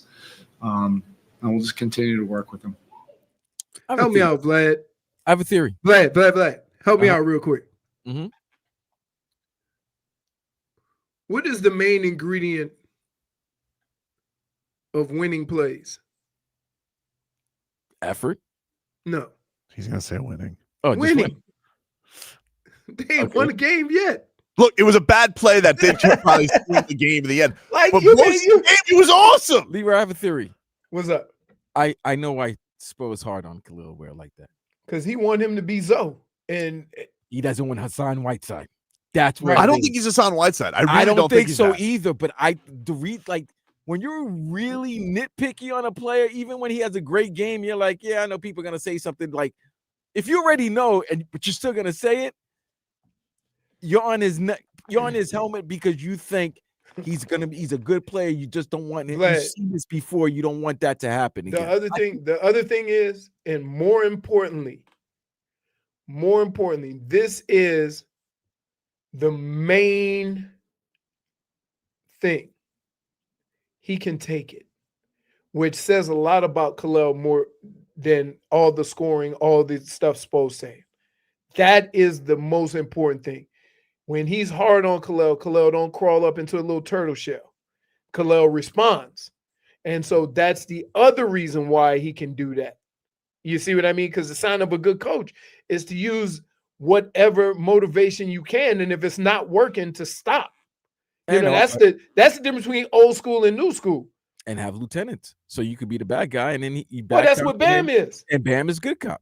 Right. No, Bam's also bad cop. You think so? But Bam is the Tyler's good cop. Tyler's the good cop. Yes. No, Bam is. Tyler Bam is. Well, right now Tyler's on the desk. Yeah, Tyler. I'm telling you right got a now. desk job. No, it is bad cop, good cop is Tyler. Hey, Tyler is. Yeah, Tyler right now is no cop. I understand, but what I'm saying, when they're at the games, when he's at the games, he's good cop. He's like, hey, it's all good. Tyler is arm around. Hey, it's all good, baby. But you know what? I think Bam Adebayo is. Bam's temperament, though, the way he goes about his work, allows him to be whatever cop you want him to be. The guys respect him. He is at him. Like, there was a point the preseason game I was at, and Bam is just like, he's talking to all the rookies, and then he drags Kel'el. He goes, and then like you could see him like losing his mind on the bench, like when he's not doing what he wants him to do. So no, Bam is also bad cop in this case, but a bad cop with love. I would say I used to get. Let me see. Metcalf was my boy. Kevin was he was just an old head. But I would get a lot of mess from Ozzie and from Bernie, but Bernie did it in a nice way. And then on defense, a linebacker, Mike Johnson, he was on me hard. Schmeathan says Tyler is the cop that stands at the exit of a Marshall's. That's hysterical. He's a bicycle cop. STI says he's not a good anything. Nick T says he's a cop out. Jeez. Vlad says he's a mall cop. You calling him Paul Blart? Paul Blart. Oh, no. Guy can't heal in peace. I mean, you brought it up. No, we wasn't even thinking. Vlad was his name ever going to come out your mouth if Tobin hadn't mentioned it? No. Okay. This was a whole Heat segment, Yeah. and then you set it up. You set it up very nice. You set it up like Heat lost, this, that, and the other, and then Leroy said, but Kel'el, and then the minute you heard Leroy say, but Kel'el, that's when you were ready to. You were ready to so much fun. Yeah, like give your look, diatribe. You don't understand though. He's here's so much the fun. thing that kills me about sports. Yeah. We can take the same situation and put it on 4 different situations, and we'll all react a different way, even though all of the circumstances are the same. Now, if Kel'el was a guy on another team, right, and I was hyping that other team up and that player up, you go, they ain't winning no games. He's a looter in a riot. You would say that. Now it's your team. I'm looking at the talent. So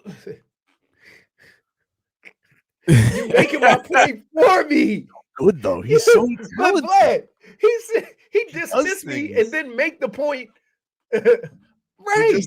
He does. You remember look, we got nice players, but we haven't had like eye-popping players. And this guy does things in games where you're just like, right. You haven't had what? Not in a while. Not in a while. Like, you know what? And the thing that pisses me off about this he can crank it up in the playoffs, but Jimmy's like, it's basically run into you, get free throws. I'm gonna get like beautiful double clutch shots in the air. Like, it's not like the most eye-pleasing stuff. He's saying his basketball is not aesthetically pleasing. He's just trying to say he's not as aesthetically athletic. I'm just telling you, as other players are, because I mean he is athletic for a big man. He's just a fun watch. He is very athletic for a big man. Yeah. And he has a nice demeanor about him, which makes me very happy. Like he's a good he's a good dude. When you ask him about the Spo stuff or whatever, not one time has he gotten frustrated, upset, nothing. You know what? It's called development. Y'all should try it in sports, right? Like, we want everybody, like, you ever go to a place of business and that person say, hey, I just got here. I've been here for a week. What if you return and say, I don't give a damn, right? Because that's what we do with athletes. So it's called development. Gonzalo says the Bucks signing another Antetokounmpo is like having kids to save the marriage. Doc, what do you think about you signing another Antetokounmpo? Well, I get a lot of practice on that last name. What is it? Giannis? Giannis. This one's Alex. Oh, just regular Alex? All right, I'll be all right. But how old is he? 17? Because we just signed him. We don't know how old he is. He ain't got no papers or nothing. He's What is African. he? I have no idea. I don't know how old Alex Antetokounmpo. Wait, we've been playing basketball. They just rando signed him. So nobody 24. else in the league wanted him? Huh? 24. 24, and this is first year. Oh, Lord Jesus, help me. What? I got a 24-year-old rookie. He played. Usually the Europeans that come over here are 18 and 19 because they so good. What he been doing for the last 6 years? He was playing for Aris or Aries. I don't know how they pronounce that. It's a Greek team. And I bet you that team signed him because they said it's Giannis' brother, right? Like, come on. How many people thought Browning was gonna be dunking like LeBron? Dang, that's gonna happen here. So we're gonna wait for Bryce to come, and then Brown's gonna play with both his sons. Bryce is a freshman this year in Arizona. Yeah, but we talked about Brownie coming out of high school. Like, we ain't talk about Bryce like that. That's what I'm saying. That's why Bryce might be the low key. Everybody knows. Well, not everybody, but a lot of people say that Bryce might be the better player. Keep in mind, the first ball wasn't good. I don't know. Lonzo wasn't good. I know. I watched last night. It when The Lonzo second one wasn't good. The second one wasn't good. Leangelo wasn't good. Jello wasn't good. Yeah, now he's a rapper. And he conned him to give him $13 million for one song. He the Heat last night had somebody named Gabe Matson who looked like Joe Dirt. Yeah. Yeah. He had long, like, grungy hair. It looked wet, right? It looked like he was about to go fishing and hunting right after the game. Take a break. Mixed bag next.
All right.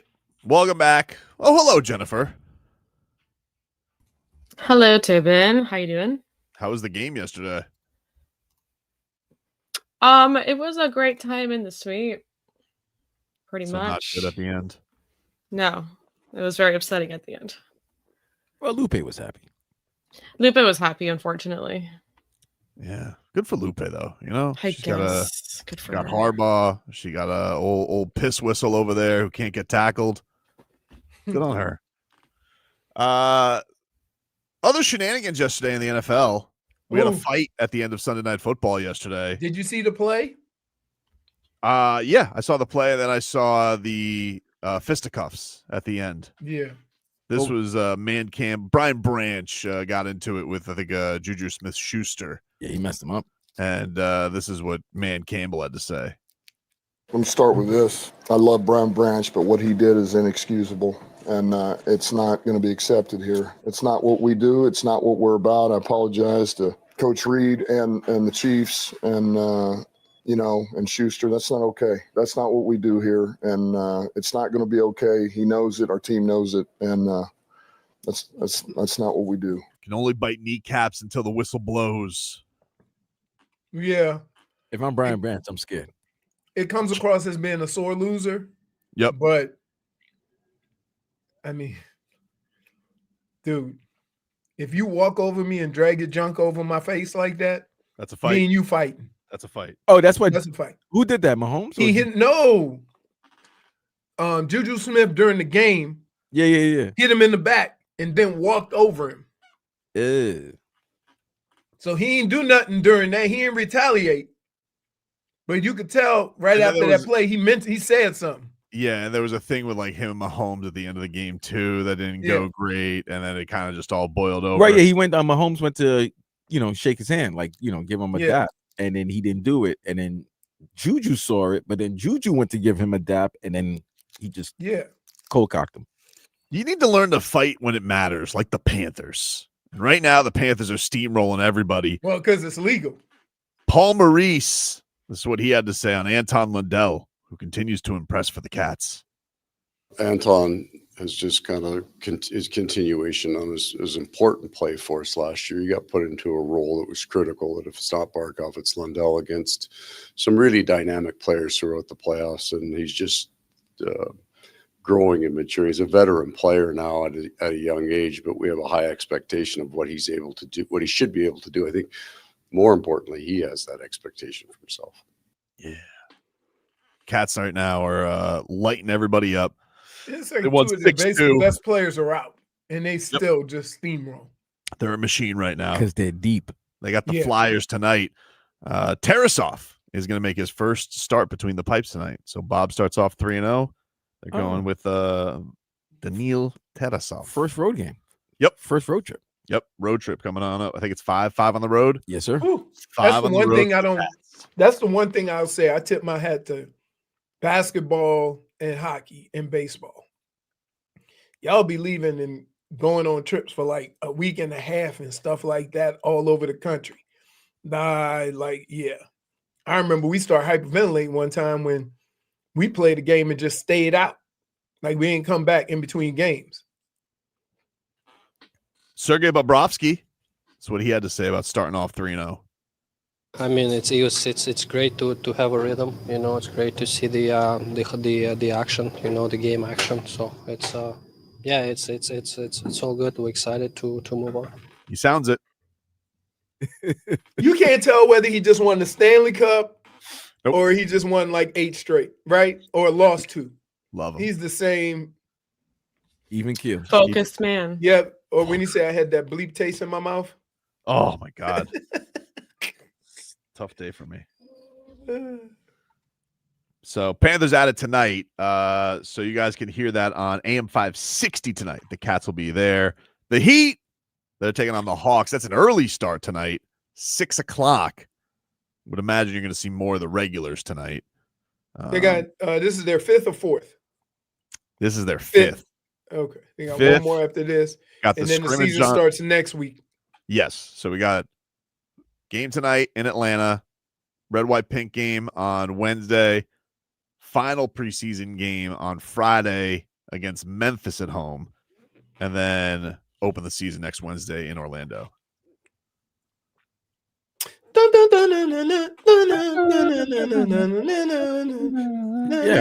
I don't know why you sing this thing. It ain't like they're on that. They on that channel just once.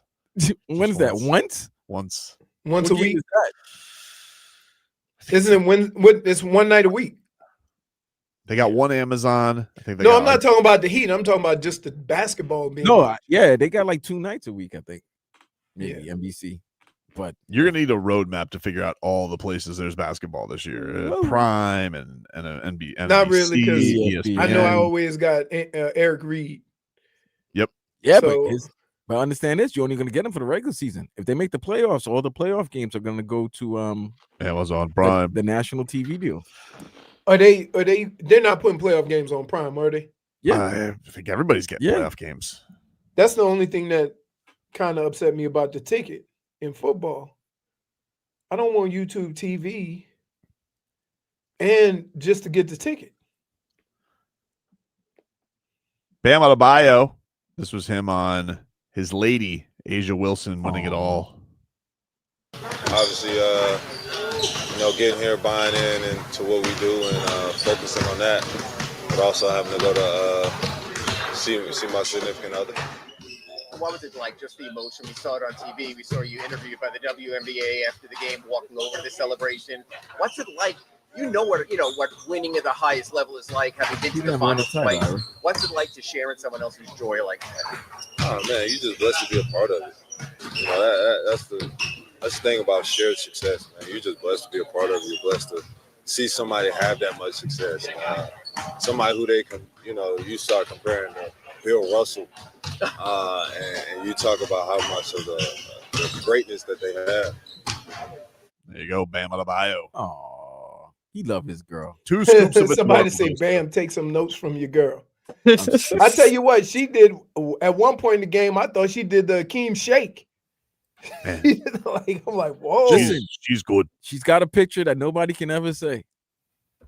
She hit a game-winning basket over a married couple. That is classic. That's crazy. That's absolutely crazy. She is, finals MVP, deep boy. But she did reek of beer. That was the funny part when they were taking pictures was together. He's like, ugh, you smell. Well, she was toasty in those press conferences. I think she had a little 420 at the end. There was a lot of, even her coach was like Becky Hammond, who was like, eee. Like, ooh, God. Isn't that crazy though? Becky Hammond, she was with Pop. Yep. And yeah. Crazy, man. Congrats to the Aces. Take a break, get back into the Dolphins. Oof. Back after this. Do we?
All right, welcome back. Tobin and Leroy here with you. Take you guys up until 2, final hour of the show. If you miss any of it, you get the Tobin and Leroy podcast. You guys can go back and watch it on YouTube and Twitch. Get to our headlines. Brought to you by Doral Volkswagen, home of the Pricito, our lowest price. Visit us at Doral Volkswagen or at DoralVolkswagen.com. The Heat, they're back at it tonight against the Atlanta Hawks, 6 o'clock. You can hear that game tonight on FM 104.3 WQAM. Panthers, they are rolling. Champs doing what champs do. They are back at it tonight against the Philadelphia Flyers, this time on the road. Tarasov in between the pipes today. That's going to be on AM 560 tonight. Just was listening to Paul Maurice and Jonah Gadjovich during the break on the extension talks, Leroy, and Jonah Gadjovich getting a new 2-year deal with the Cats. How old is he? 27. Ooh, he's young. 27. And Paul Maurice was saying, he was like, he goes, I told him, hey, come here. I know that's a terrible Paul Maurice. He was just telling him that he comes here and he does I'll take a -1 for that. You have to sound like Nicolas Cage to get him. -1. I'm not confident in it right now. Anyway, Paul Maurice was just telling him when he got here, he wanted him to have a lot of fun and smile. And Jonah Gadjovich was saying, he goes, that kind of freaked me out. He goes, that's weird. And he goes, I didn't realize, like, what do you mean? I'm supposed to be like, take hockey seriously. And he goes, and Paul was explaining, he goes, because it's a serious thing when you have to go fight people. You need But you can't be that way all the time. Yeah. That's how I was. I thought that was kind of cool. I mean, look at how much I run my mouth. And if people didn't know how I played, they would never guess I played the way I played. Mm-hmm. You're a running back. So you running your mouth, it comes with the territory. No, running backs don't talk trash. I never talk trash during football. I never see Achan talk trash. You don't talk trash. You know why? You know why, Vlad? Saquon does. No. Because you can't initiate contact. What do you mean you can't initiate contact? Have you seen Derrick Henry? But there's a difference when you get the football. You're not, man, guys coming just clip you or hit you and whatever. Leonard Fournette you can't initiate it. Leonard Fournette did it once his rookie year. And saying it was easy. And look how long his career lasted. He went like this. He's like, here, boom. I was like, ooh. Yeah. That looked like it hurt. What did he say? He said, oh, I thought it'd be harder. He said, oh, I thought it'd be harder. All right. Mm-hmm. ALCS last night, the Seattle Mariners defeat the Toronto Blue Jays. Big dumper. Cal Raleigh went deep. Jorge Polanco has just been on fire for Seattle. He had a pair of RBI singles. Game 2 is today at 5:03, and not a second sooner. 5:03 on Fox. NLCS begins tonight. Game 1 between the Dodgers and Brewers. That's at 8:08. So wait, the game's at 5 p.m. And ALCS is 5 o'clock today. Yeah, that's weird. Baseball like does. They're gonna watch their local news than rather watch the baseball game. That's. I'd imagine that they're scared of Monday Night Football. That's probably why. And Monday Night Football is a double header. Oh, yeah. Baseball goes fast these days. They do. Well, not postseason baseball. There was a 15-inning game, Leroy. Did you see that? They won a 15-inning to get to the ALCS, and then they took Game 1. So I like the Mariners. The Mariners are fun. Yeah. The Mariners are fun. They got a fun team. Love Dumper. Love Polanco. Love Rodriguez, Julio Rodriguez. I love the Trident. They score. They give them the Trident. That's cool. Fun team. I guess do I have to root for Yelich? I got to root for Yelich. Right? Hey, you know what else is fun? Winning. Yeah, that's true. You don't say, oh, guys, we getting our ass kicked, but we got a fun group.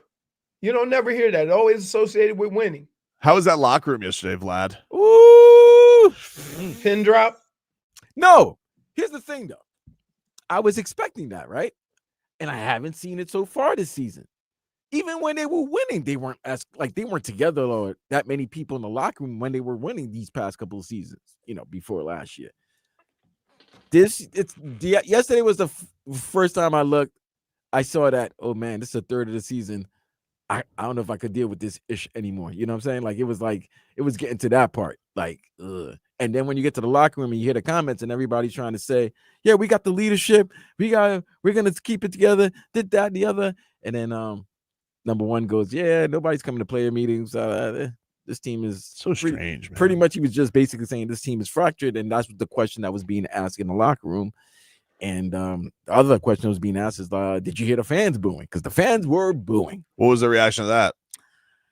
Darren Waller said, well, I have it right here.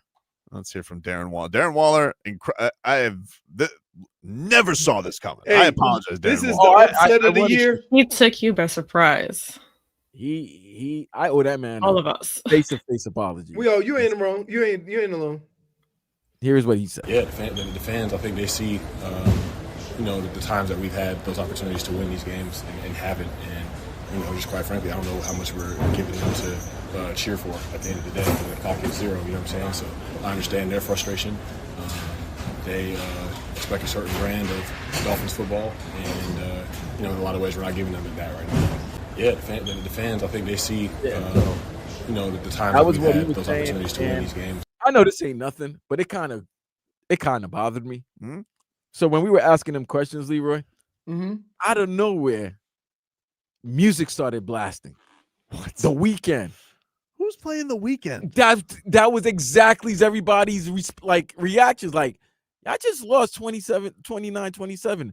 Why is The Weeknd? That song, what's that popular song? Save Your Tears for Another Day? No, and the other one, the one with the girl, the one with Daft Punk in it. That one. I See You Coming, Baby. Whatever, that one. Okay. That's blasting in the locker room. Even Darren looked at us like, oh, he looked at us like, what the hell's going on? Can you guys hear Who had me? the aux? I don't know who had the aux. Was it Cole Strange? Here's the strange part. Nobody was in the locker room. They were all the players were gone. Darren was one of the last people to answer questions. Probably Todd the intern. Well, Todd the intern he wants some cleanup music. Well, Todd the intern needs to he needs to get let go because you're not supposed to be playing The Weeknd and Daft Punk after a 29-27 loss. Oh, sorry, Mr. Waller. Yeah. Thought you were done. I don't know. I'm shocked. Did you mute yourself, Leroy? I don't think so. I hear me. I can hear him. Whatever. Well, I'll see you now. You're all good. Am I good now? Now you're good, yeah. Well, I didn't do anything. Well, I hear you now. Don't worry. I mean, I heard you, so I don't... Right. So as long as half of us can hear him, that's great. Why are you lashing out? I'm not. I just couldn't hear you. I wanted to hear what you were saying. Yeah, but it wasn't maybe it was you hit your earbud. I had you low. Okay, thank you. I had you low. You always yell at me hey, do this, do that. I'm I'm doing the same thing I've been doing. Anyway. Sometimes you unplug yourself. Yeah, I've done that. You would understand your record against technology would have me skeptical. Hey, don't listen. Hey, he admits it. Yeah. Does but he? I'm right now he did. That's what I'm saying. Technology is fine. Just like before. It wasn't me. Vlad was freezing and you were getting blurry. Anyway. I don't know what happened earlier. Our whole system got jolted here. It was weird. Yeah, it was weird. Yeah. And even Glenn was like, he texted me staticky. I was like, what? What happened? First of all, how am I supposed to know we sound staticky? Right. I love when I get texts where they say that everyone hears us super low or something, and we're on the same levels that we've always been. That's what I'm saying. That's the one that pop. I'm the only one that gets those. I'm the only one that gets those. I get multiple messages. But anyway, back to Waller. Is this not Waller? Yeah. Is this not one of the biggest upsets in recent history in what we thought a player was going to be and what he ended up being? Dude, he and Achan, it really sucks that they are in the midst of this turd season because they both have been incredible. Really, Darren Waller, look, Darren Waller's probably anybody need a tight end for this stretch run? I came back for this. Anybody need me? I could be Kelsey. No, they ain't gonna trade him. He's too cheap. So, what if a good GM would look at this and be like, "Hey, can I get a third rounder for this guy?" They got weapons. They ain't gonna give you a 30. They ain't gonna give you Waller. They ain't gonna give you a third rounder for him. How much you think you get? You don't think you for a stretch run? No. You 6 can't get round. pin a couple of 6 round tops. Really for just for a big target? Anybody need them? At best, Yeah, keep in mind he only signed a 1-year deal. I understand. You're So doing he's it for gonna be the win free now. at the end of the year. Why are you giving up assets for a guy to come in at the end of your season to learn new offense and all that stuff? Offense. And when was the last time you said these words? Mhm. Okay. Forget the Waller thing. If I said to you, we'd really get over the hump if we had a tight end. When's the last time you said that? Never. I don't know. Never. But he's a good There's target. teams, they've had teams that have built an offense around the tight end that they had, but nobody's ever said, you know what? If we go out and trade for this tight end, we're going to be contenders. So why would you give up an asset for him? I don't know. I just think if somebody was a little shy if somebody was a little shy or somebody got hurt, I could see somebody flipping for him. I wouldn't let him go. All right. Well, and plus, again, take me back to my rule I gave in the first segment. If I'm Stephen Ross, I'm going right into Chris Grier's office and say, this day moving forward, you are not to make any moves. Those pictures of Stephen Ross were very sad post game. Yesterday, I feel bad for him because one, he's willing to do whatever it takes. And that's the worst spot to be in when you're ready to commit all your resources to success and you're not having any success. At least some owners, like, they won't invest in the product, right? Right. Mm-hmm. And so you know why they are where they are. But not the Dolphins. I mean, they've spent so much money on players and they're either not here or not playing. And I feel like and even the times he's tried, the thing that's tough about him is like even the times he's tried to get it right with his organization, he's gotten busted. Like you know these tried guys to get Jim Harbaugh, right? They caught his plane. He tried to get Sean Payton. He got hit with a lawsuit. The guy's sitting there. He's just like, I can't. He's always stuck in this purgatory. And now it's like, man, he's probably going to fire the coach and keep that GM around, isn't he? No. You can't say no, though. He knows, dude. He knows where the bodies are buried. Can I just say this? Can I just say this? I'm like, how can I put this? This is no disrespect to anybody. If that would have happened, I think people would say Stephen Ross is a buffoon. Yeah. How can you watch what has happened to your franchise the last 3 or 4 years with the amount of money that you have invested in that move to not come out of it and say, this is the wrong guy? Yeah. I don't care how much. Look, friendship is friendship. Business is business. So I don't care how much you like him. Like, look at the job and see where you are and go, you have ruined something I love. I'll tell you this. When you see a lot of empty aqua suites, that tells you It don't. Let me tell you why that don't hit home like it used to. Because of the television deal, everybody's They selling get out, so you they don't- get a Right, I check get for that. 200-something million every January. And then there was a And burning. the money that they make from the stadium and concessions and stuff just from football That's cherry. is what, 5% of that, 10% of that. The thing is with that is like they talked, what was it, 2 years ago? They were like, oh, for the first time we got a waiting list for season ticket holders. Like, Everybody brags about what they think they got. That could end real quick. well, it That looks could like end it's real ended. quick. It And looks like it's so ended. that's the other thing. Here's the way I look at this. In most situations, the one thing that this owner has had or is a lot of love amongst the people, right? Based on what he's done around the stadium and all and the money he was willing to commit to it. Now they're upset.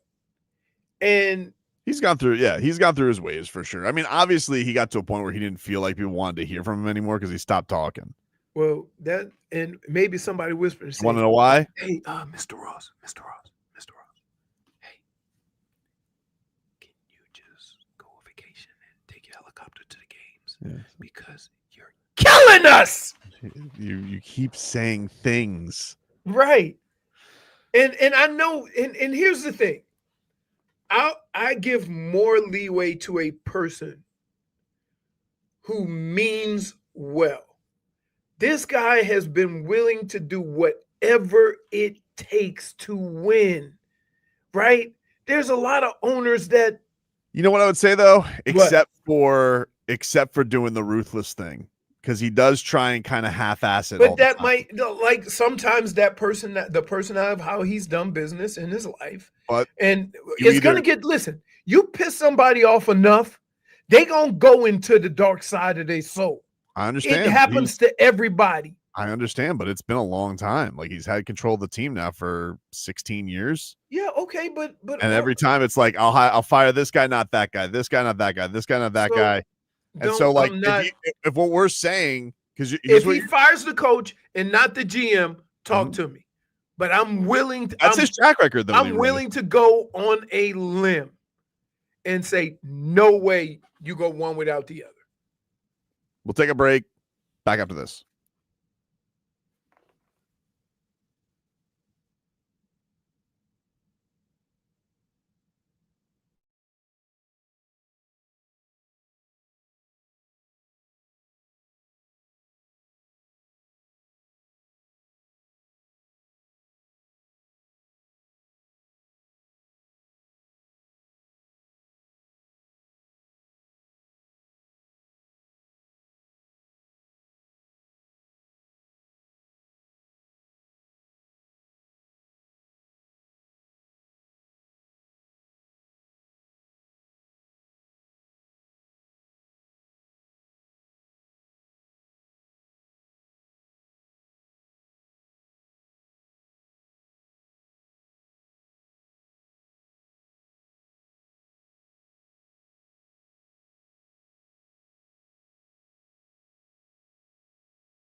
All right, welcome back, everybody. Tobin and Leroy here with you.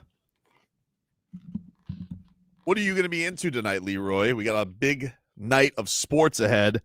Doubleheader on Monday Night Football, championship series in baseball. We have the Heat preseason. We have the Panthers regular season. What do you think you'll be in tune to tonight? In this order. Football. Okay. Baseball. Okay. Hockey. All right. Football. Okay.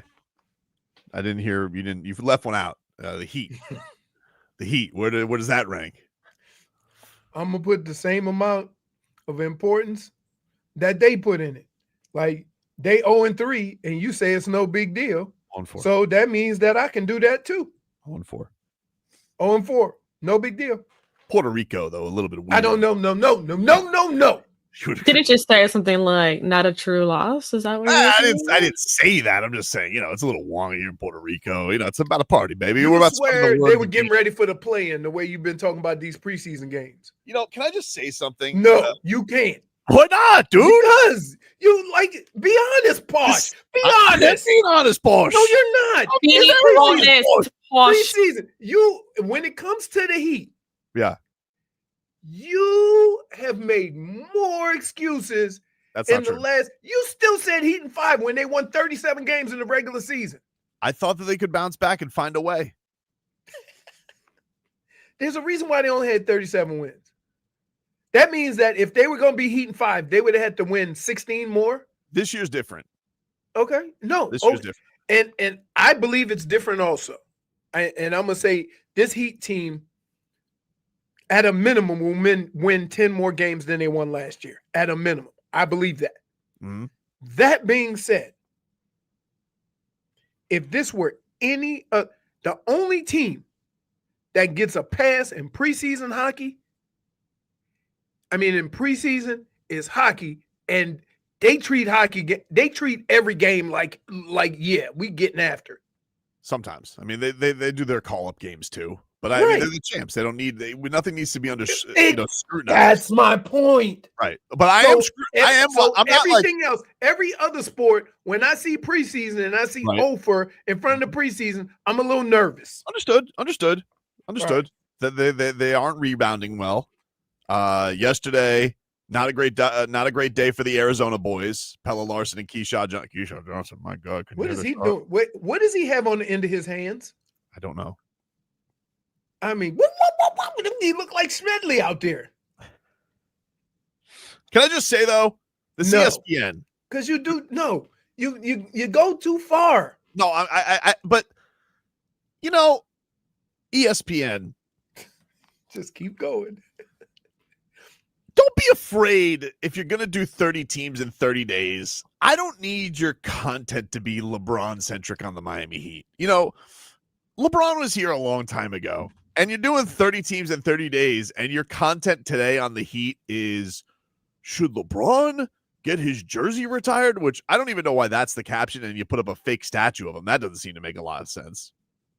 But you're like, should LeBron's jersey be retired in Miami? First of all, of course his jersey is getting retired in Miami. I don't even understand why that's a debate.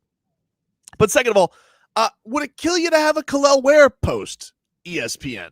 What? Wait, as of right now. I did not think that's where this was going. Wait. Hold on. Let me cut you off. What? As of right now. What? Kel'el and LeBron aren't in the same sentence. Nobody's saying they're in the same sentence, but you want to know what LeBron also isn't? On the Heat. If it's 30 teams in 30 days, he's 2 teams removed. Vlad, does my man not come up with some stuff? Right? Who thought this was where this was going? Isn't that a reasonable thing? Like, it's 30 teams in 30 days. Great. You're going to spend some time on my adorable little 37-win team. Should LeBron James get his jersey retired? What do you mean? First of all, of course, he won 2 MVPs, 2 finals MVPs. Of course he's going to get his jersey retired. Shaq's in the rafters. Of course he's getting his jersy retired. Michael Jordan's in the rafters. Well, kind of. Now they're starting to take that away. They're trying to, it's very, very, very embarrassing that Bulls jersey was up there. Remember when it was a Bulls and a Wizards jersey? It was half-half. They were the first. The Heat were the first Mariah Carey. crazy. They were Mariah Carey before Mariah Carey. Pat Riley, listen, everybody has things they're not proud of, right? But would it kill you, ESPN, to just, I don't know, make a post about the actual team? Would it kill you? What's the harm? What's the harm? That's all I'm asking. Where's, this I don't know, does Victor Wembanyama, would it have killed you to post a couple of highlights of Kel'el cooking him? Where's that? Like, how about this?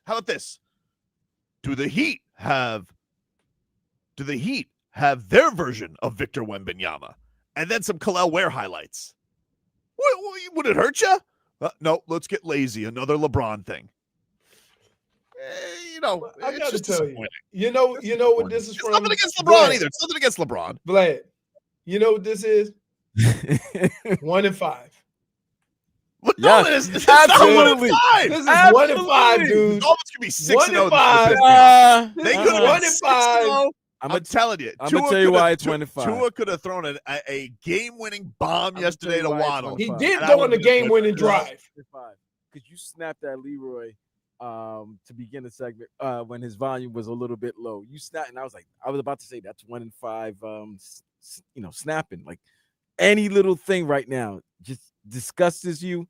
Yeah, it pisses you off, and you're just gonna go. Take it out on your boy. I think you guys underestimate my petty when people don't put the respect on my teams. Like, it doesn't matter what if one team is going over here, great.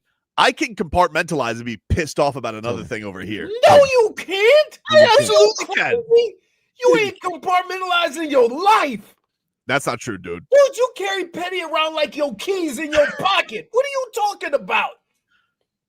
I still ain't forgot what you did in 97. Would it kill them? I don't know. It's a heavy pocket, man. Can I just ask? No. Can I just ask a question? No, because not until you admit to carrying petty around like your keys. Even if they were to make it something like as basic as Asia Wilson and Bam, that's our Heat 30 for 30 post. Cool. All right, that's at least current. Would it kill them to have a Kasparas Yakachonis post? Would it kill them? Now you want Kasparas? Really? You know what's funny about you, Tobin? What? You're upset with ESPN today talking about Tua and his comments, right? Like, oh, who cares about a bad No, I don't care. No, that obvious. No, that but Tua obviously making those comments. That's deserved. And them talking about it, you're like, but them not talking about the Heat, right? Well, it's 30 and 30. Like, that's the point. If your theme is we're going to talk about all 30 teams in 30 days, and today's the Heat's turn, okay? It's their turn, Vlad. So there's no. Why are they talking about the current Heat team? Right. And it's like, well, should LeBron? It's like, yeah, obviously. What stupid post? Hey, but here's the kicker. You were looking for something. No, I wasn't. That one. Yes, you were. I wasn't. You were Vlad. He was perusing the television. He was perusing everything to get that 1-5 stink off him because he felt so bad this morning. I would say this, Tobin. I think we handled 1-5 better this week than we did in weeks past. I think we. Oh, you didn't handle last week very well. I think I was horrible. Listen. I had to go drink some honey tea or something after the show, and I had to make myself a hot toddy. Well, this is why we're all mad at Tua. It's like they lost. It's like, they probably lost to a team that's better than them, right? Like, what am I supposed to do? Justin Herbert, giant moose, couldn't be tackled by our giant moose. Incredible play to intangibles. We lose. Like, all right, we resign. This season's over. They suck. But also, Tua, why'd you have to say that, dude? Don't say that. I'm lashing out, but I deserve to lash out. Because you want to know why? You're 1-5. You're 1-5. 1-5 is lash out material. But the bigger issue here, what you using, what you pulling out of your pocket to justify, that is the worst part. Because you're reaching for stuff now. No, you just attacked ESPN for talking about LeBron. It's not about instead LeBron. of talking about a basketball team that was 37 and 40. But it's our day. It's our day. If it's 30 teams in 30 days, our day deserves to talk about our team, not our former player who was very good. Very good for the Heat. Sound like a Dude, what I want. you know he sound like? Vlad. Vlad, you know who he sound like? For today, it's pizza day. I wanted my pizza. That's Vlad. It was 30 for Vlad. 30 day. He I sound want like, my day. remember when Chuck and Shaq got into it, he said, no, it was go you, then me, and no, you just give me. You're That's gonna what take you all the sound time. Go ahead, man. Go ahead, Mr. Talking Man. Take all the time that you want. Right. It's our day. That's who you sound like. Give me a Norman Powell post. Yeah, Dolphins really. You know what? You know what wouldn't if the Canes and the Panthers played, if the Canes had played, none of this would have happened. I think it would have balanced it out. Because we would have been talking about Canes. That's what I'm saying. They played 2 games in like a month. What are we doing, Canes? You saving the football season. Oh, and you ain't even playing football. Mark Crispall's my all right because he had a new one this morning on Joe Rose that I was swooning over. I loved it. Barry Jackson just tweeted, our live blog as the NFL community reacts mostly disapprovingly to Tua's comments. They have a live blog going. A live blog. Yeah, Chet, we go live. Guess what? Chris Canty also hates the comments from Tua. Emmanuel Acho, Shady McCoy. We go live to the Manning cast tonight. Eli, Peyton, what do you say? Hey, should we have like the one thing that I say about all those other guys that are commenting on it? Yep. Is like they don't necessarily have the context that we have.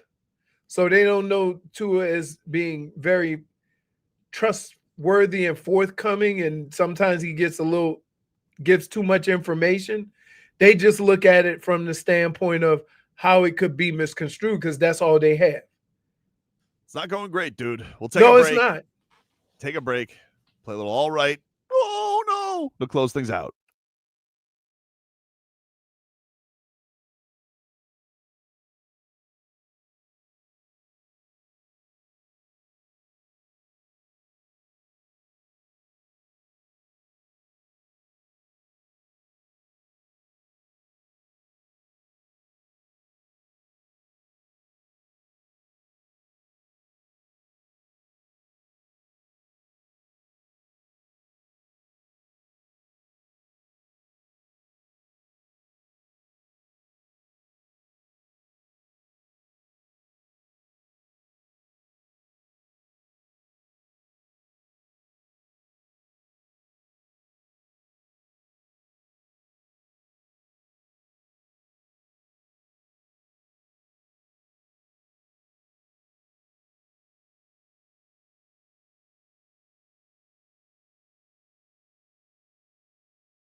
All right.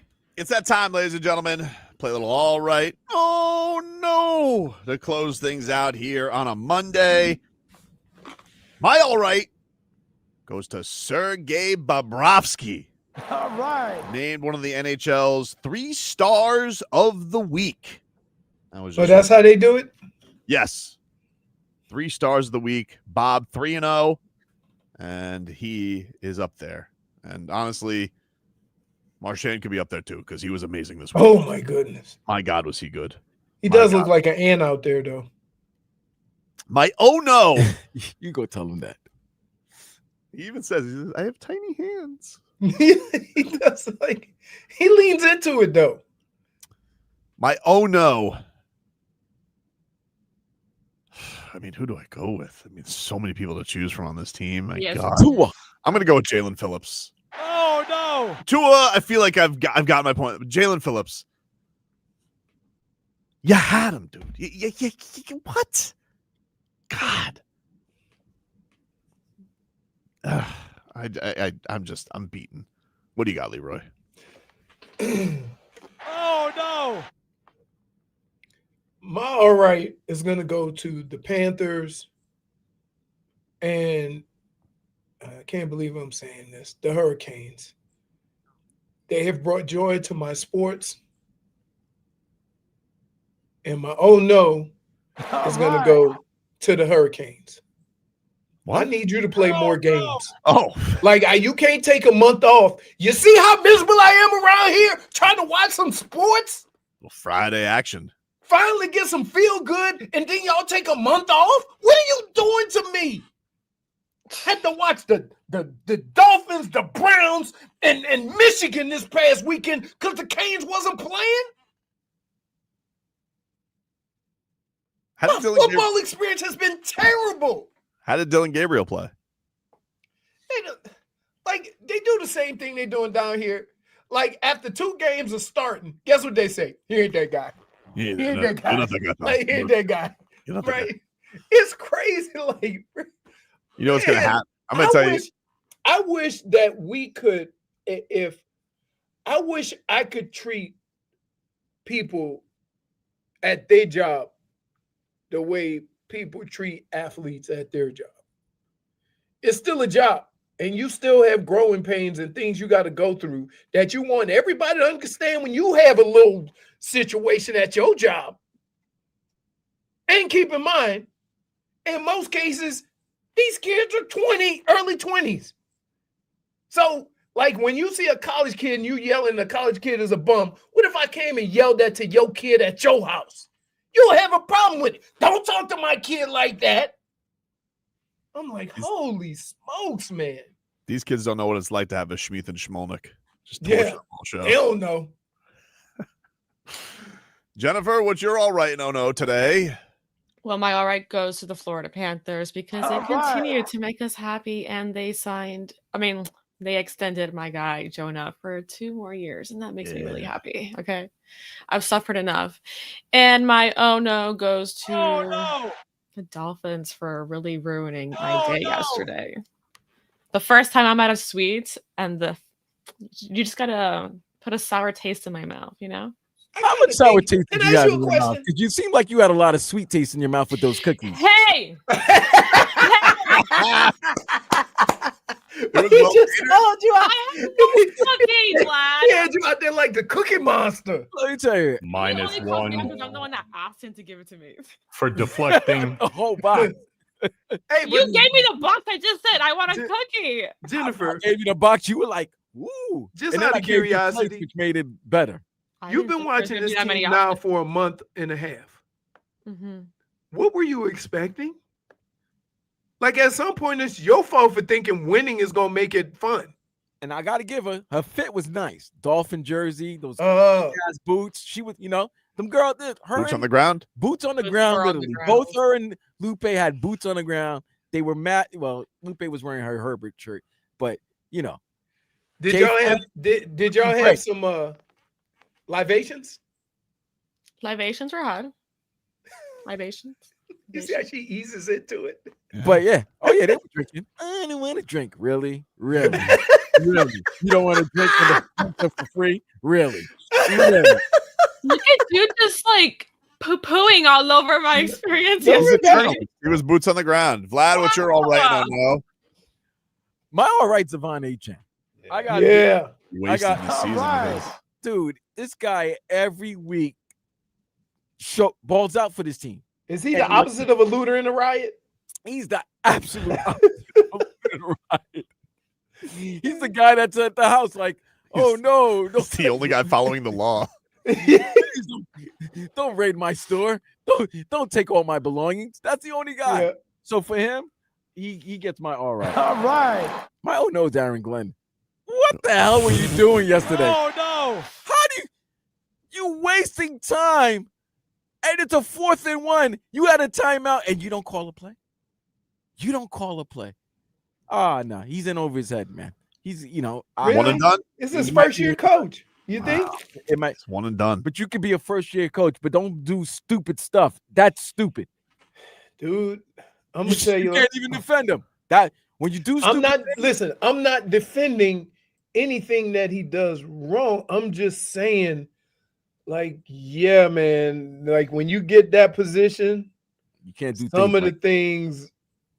The day to day, the like they elude you because you're so worried about other stuff. That's our show for today, everybody. Was it? Well, no, it is. That is our show. That's Okay. that's it. There is no more. But we will do this again tomorrow. And Yay! SDI breaking news. Callahan got fired. You don't. Callahan. Which Callahan? Tennessee? Let's see. Hold on. Not Tennessee's Callahan. I think so. Said Titans coach fired. Wow. Let's see. I might leave you guys with a cliffhanger. Damn, Tennessee. See, Tennessee's not messing around. Let's see. Statement from Chad Brinker.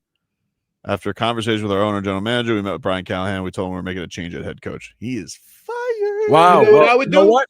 Whoever You had know what I Callahan, would do? I'd go get Bill Callahan to coach the O-line. Damn, it's just done, dude. Wait, you're gonna have You could have the- fire my you could son, have- but you're gonna want the dad to take over. You could have the Callahan No, family I'm not tree. talking about for them. I'm talking about that's why he left the Browns. Because he wanted to coach with his son. He's done, my friend. Well, he didn't exactly coach up this O-line in front of Cam Ward. I'll give you this. Whoever Cam had Ward's Callahan gonna- being the first coach fired, paid. That's paid because everybody assumed it would be Dable or McDaniel. You know what? That opened up the floodgates. It's coming, boys. Yep. That is our show for today, everybody. We will talk to you rascals tomorrow.